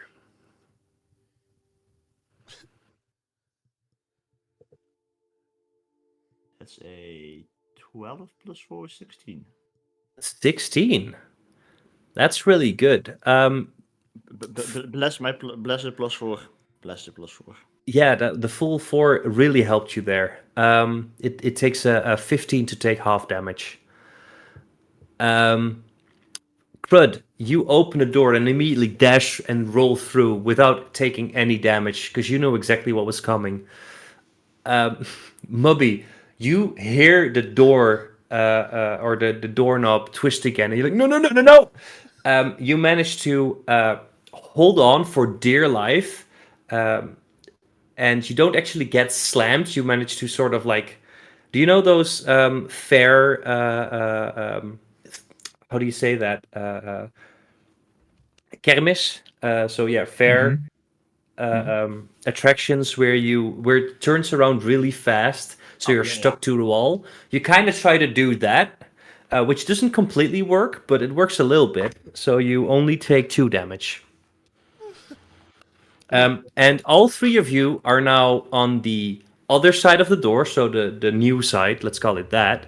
Except that Mubby is currently upside down with his head still stuck in the door, and he's as the door slows down, like is now back in its original position. You are starting to fall. I will give you all a second to try and do something about this, but you are upside down, feet in the air. I tried to grab at him and pull him out of the hole in the door. I'll jump underneath him, so if he falls on me. So he's got a soft landing. I'll catch him. I would say that gives Kelleran a advantage on athletics check. Okay. That is 23 in total. At 23 in total. That's really good. As soon as you see your newfound friend falling, you grab him by the shoulders and, well, you're very tall, so I guess it would be by the middle. First, making sure that he's not falling anymore, and then looking at his head. Okay, a little bit to the left and straight back, and without any more damage to the door or Mubby, you manage to free him from his predicament and put him down on his feet. Who's the loser now? I make sure to like kick him in the shins. Do you want to roll an attack, or is this just? Oh no, I mean, Up to you. Nah. Nah, okay. It's barely not enough to like. Where it's like annoying, but like not to like hurt him. Shall we? Screw you. Should we just like to take maybe perhaps a short rest? I wouldn't be opposed to it, but I sensed a brief anger from our friend. Let's all calm down a little. And we did make it eventually, you know? Yeah. Let's look at the bright side of life. Always look on No, bright The side. bright side of life. Did it? Only fucking darkness in my head at the moment. Life is quite absurd, and that's the final word, and that's a joke. It's true. I didn't know Arnie was in Monty Python. Stinky dungeon. I'm a bard. I can do whatever I want. As a DM, because it's now 15 past 11 pretty much, we are not yet at the last portion of this story. We are at the before last portion. I am not in how do you say it? I neither deny nor confirm that. But what I will say not obliged is to tell. Exactly. I could, but I won't. You are about to take a short rest. I will describe the room that we're in, and I think then you can take your short rest, and we will wrap this up for now. All right. Yeah. Okay. I would really love to finish this though someday. Oh, same. So do I. It's a very fun one. I'm really glad. I hope you all are enjoying it. It is chaotic as hell, but it's fun. Yep. So as you are now on the other side of the door, let me see. You journey into a relatively quiet space and immediately notice several statues reflected in mirrored walls of this chamber. A seemingly sealed exit on the opposite side of the chamber is marked with a phrase carved in Dwarven. This one is actually carved in Dwarven. All right. Good. Maybe yes. I knew I read it somewhere. That's not that my brain was fucking up. When you look at the clay statues that are in this room, they seem eerily familiar, and the closer you get, the more obvious it becomes that the statue resembles you. Nothing so far is happening.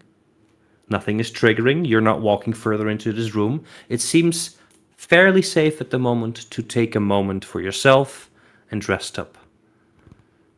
Also, so we can wrap this up and continue another day. Look, they already made a statue of me.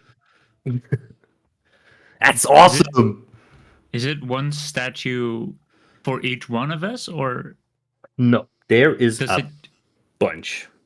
Okay. I need to read up for a second before I say stuff that's not correct, but that which is kind of good because we're wrapping it up for now. So would you allow me to divulge the details of this room, even though you can technically see it already because you're in the room, to keep that for the next time we're playing? Yes, please. Yeah, it's fine. Perfect, and I will make sure that I know not only this room but also the rest of the story. I gotta commend you for such a short note. It was very well done. Thank you very well much. done. Yeah. I really hoped you liked it.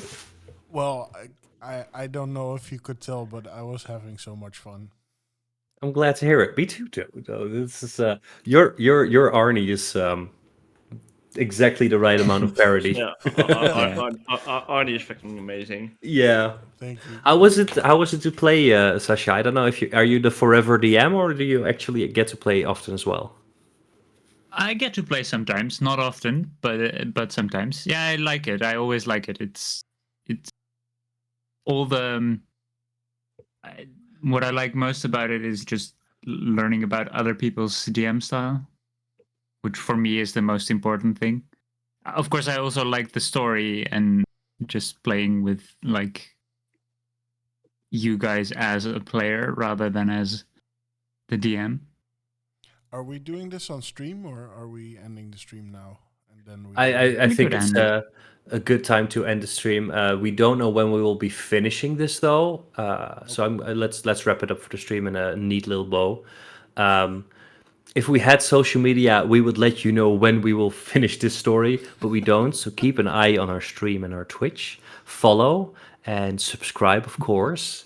And we will wish you all a very happy Monday evening. Oh, and Happy New Year. Oh wait, no. No, that's too late. No, we're cursed now. Merry What have you Christmas? done? Happy Easter. Yes. Happy Valentine is before, right? Yeah. I mean, technically, but Yeah, same thing. Oh shit. It's actually, almost now that Valentine. Oh my are we God. still on stream? Yeah.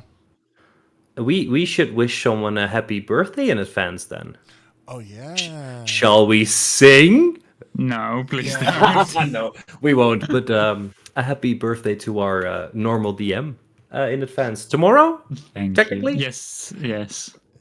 Happy birthday, Gone. Good to remember. A good happy birthday indeed. Yeah, that Thank just you. And Oh yeah, that's in less than an hour. Wow. yeah, that's very very close by. and Yeah. The everybody looming that is thread of interested- time. Everybody that is interested, Arnold Schwarzenegger did sing a song called "Earthquake Love" as Court Bilmont.